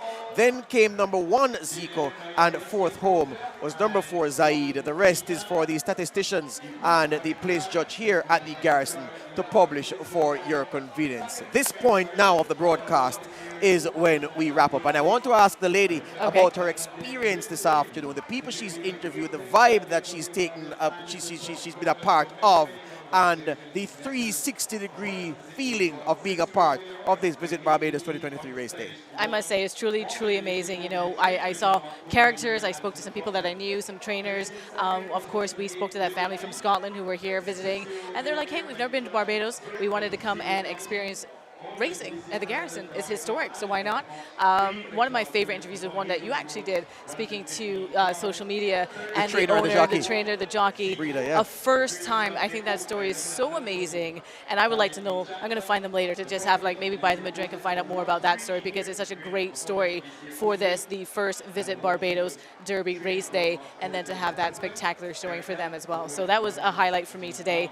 Young guys doing what they're passionate about, giving thanks to God. You know, we had the jockey, and it was truly, truly inspiring for me. Excellent. Salt, your impressions of Visit Barbados Race Day 2023. Oh, what a beautiful race day we had here. Nestled and the second of 2 bank holidays in the midst of crop over. We still had this little bit of an oasis for us horse racing fans to come out and enjoy brilliant horse racing. You said just now that people have seen enough. They got a lot today. Not only did we see lots of action-packed horse racing, we had our RPB, Red Plastic Bag was here. TC was here. We had a parade, and then, of course, we had the brilliant food and rum of the BTMI, because it's the Visit Barbados Derby race day. Yeah. Absolutely so. Well, it's been brilliant being a part of the broadcast team, being in your company once again. It's been great. We've done the Triple Crown series of races. Well, we didn't do the Guineas. We did the Gold Cup. We did the Midsummer Creole Classic. Now we're doing the Derby. We're back in December, Sportsmax will be, to do some big races in December, because Boxing Day is a huge day. Yes, huge. So I hate quoting Donald Trump, but he has a word I like very much. He says bigly. So Sportsmax will go back on Boxing Day to do it bigly. Yeah? That's what we do.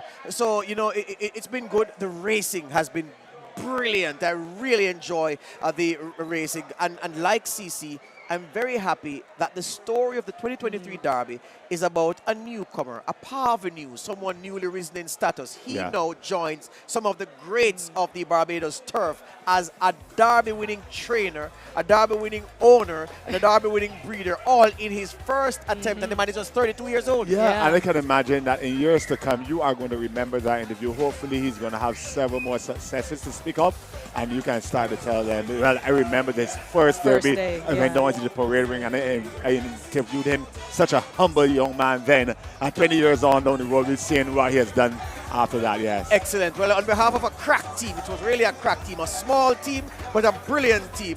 But too many to name. I don't want to leave out anybody and cause any hurt feelings. I want to say thank you for tuning into the broadcast. And as one of the outstanding men of cricket from this part of the world, Andrew Mason would say, strike up the band. We're going home from Sportsmax's coverage of the Visit Barbados 2023 race day. We'll see you again in December.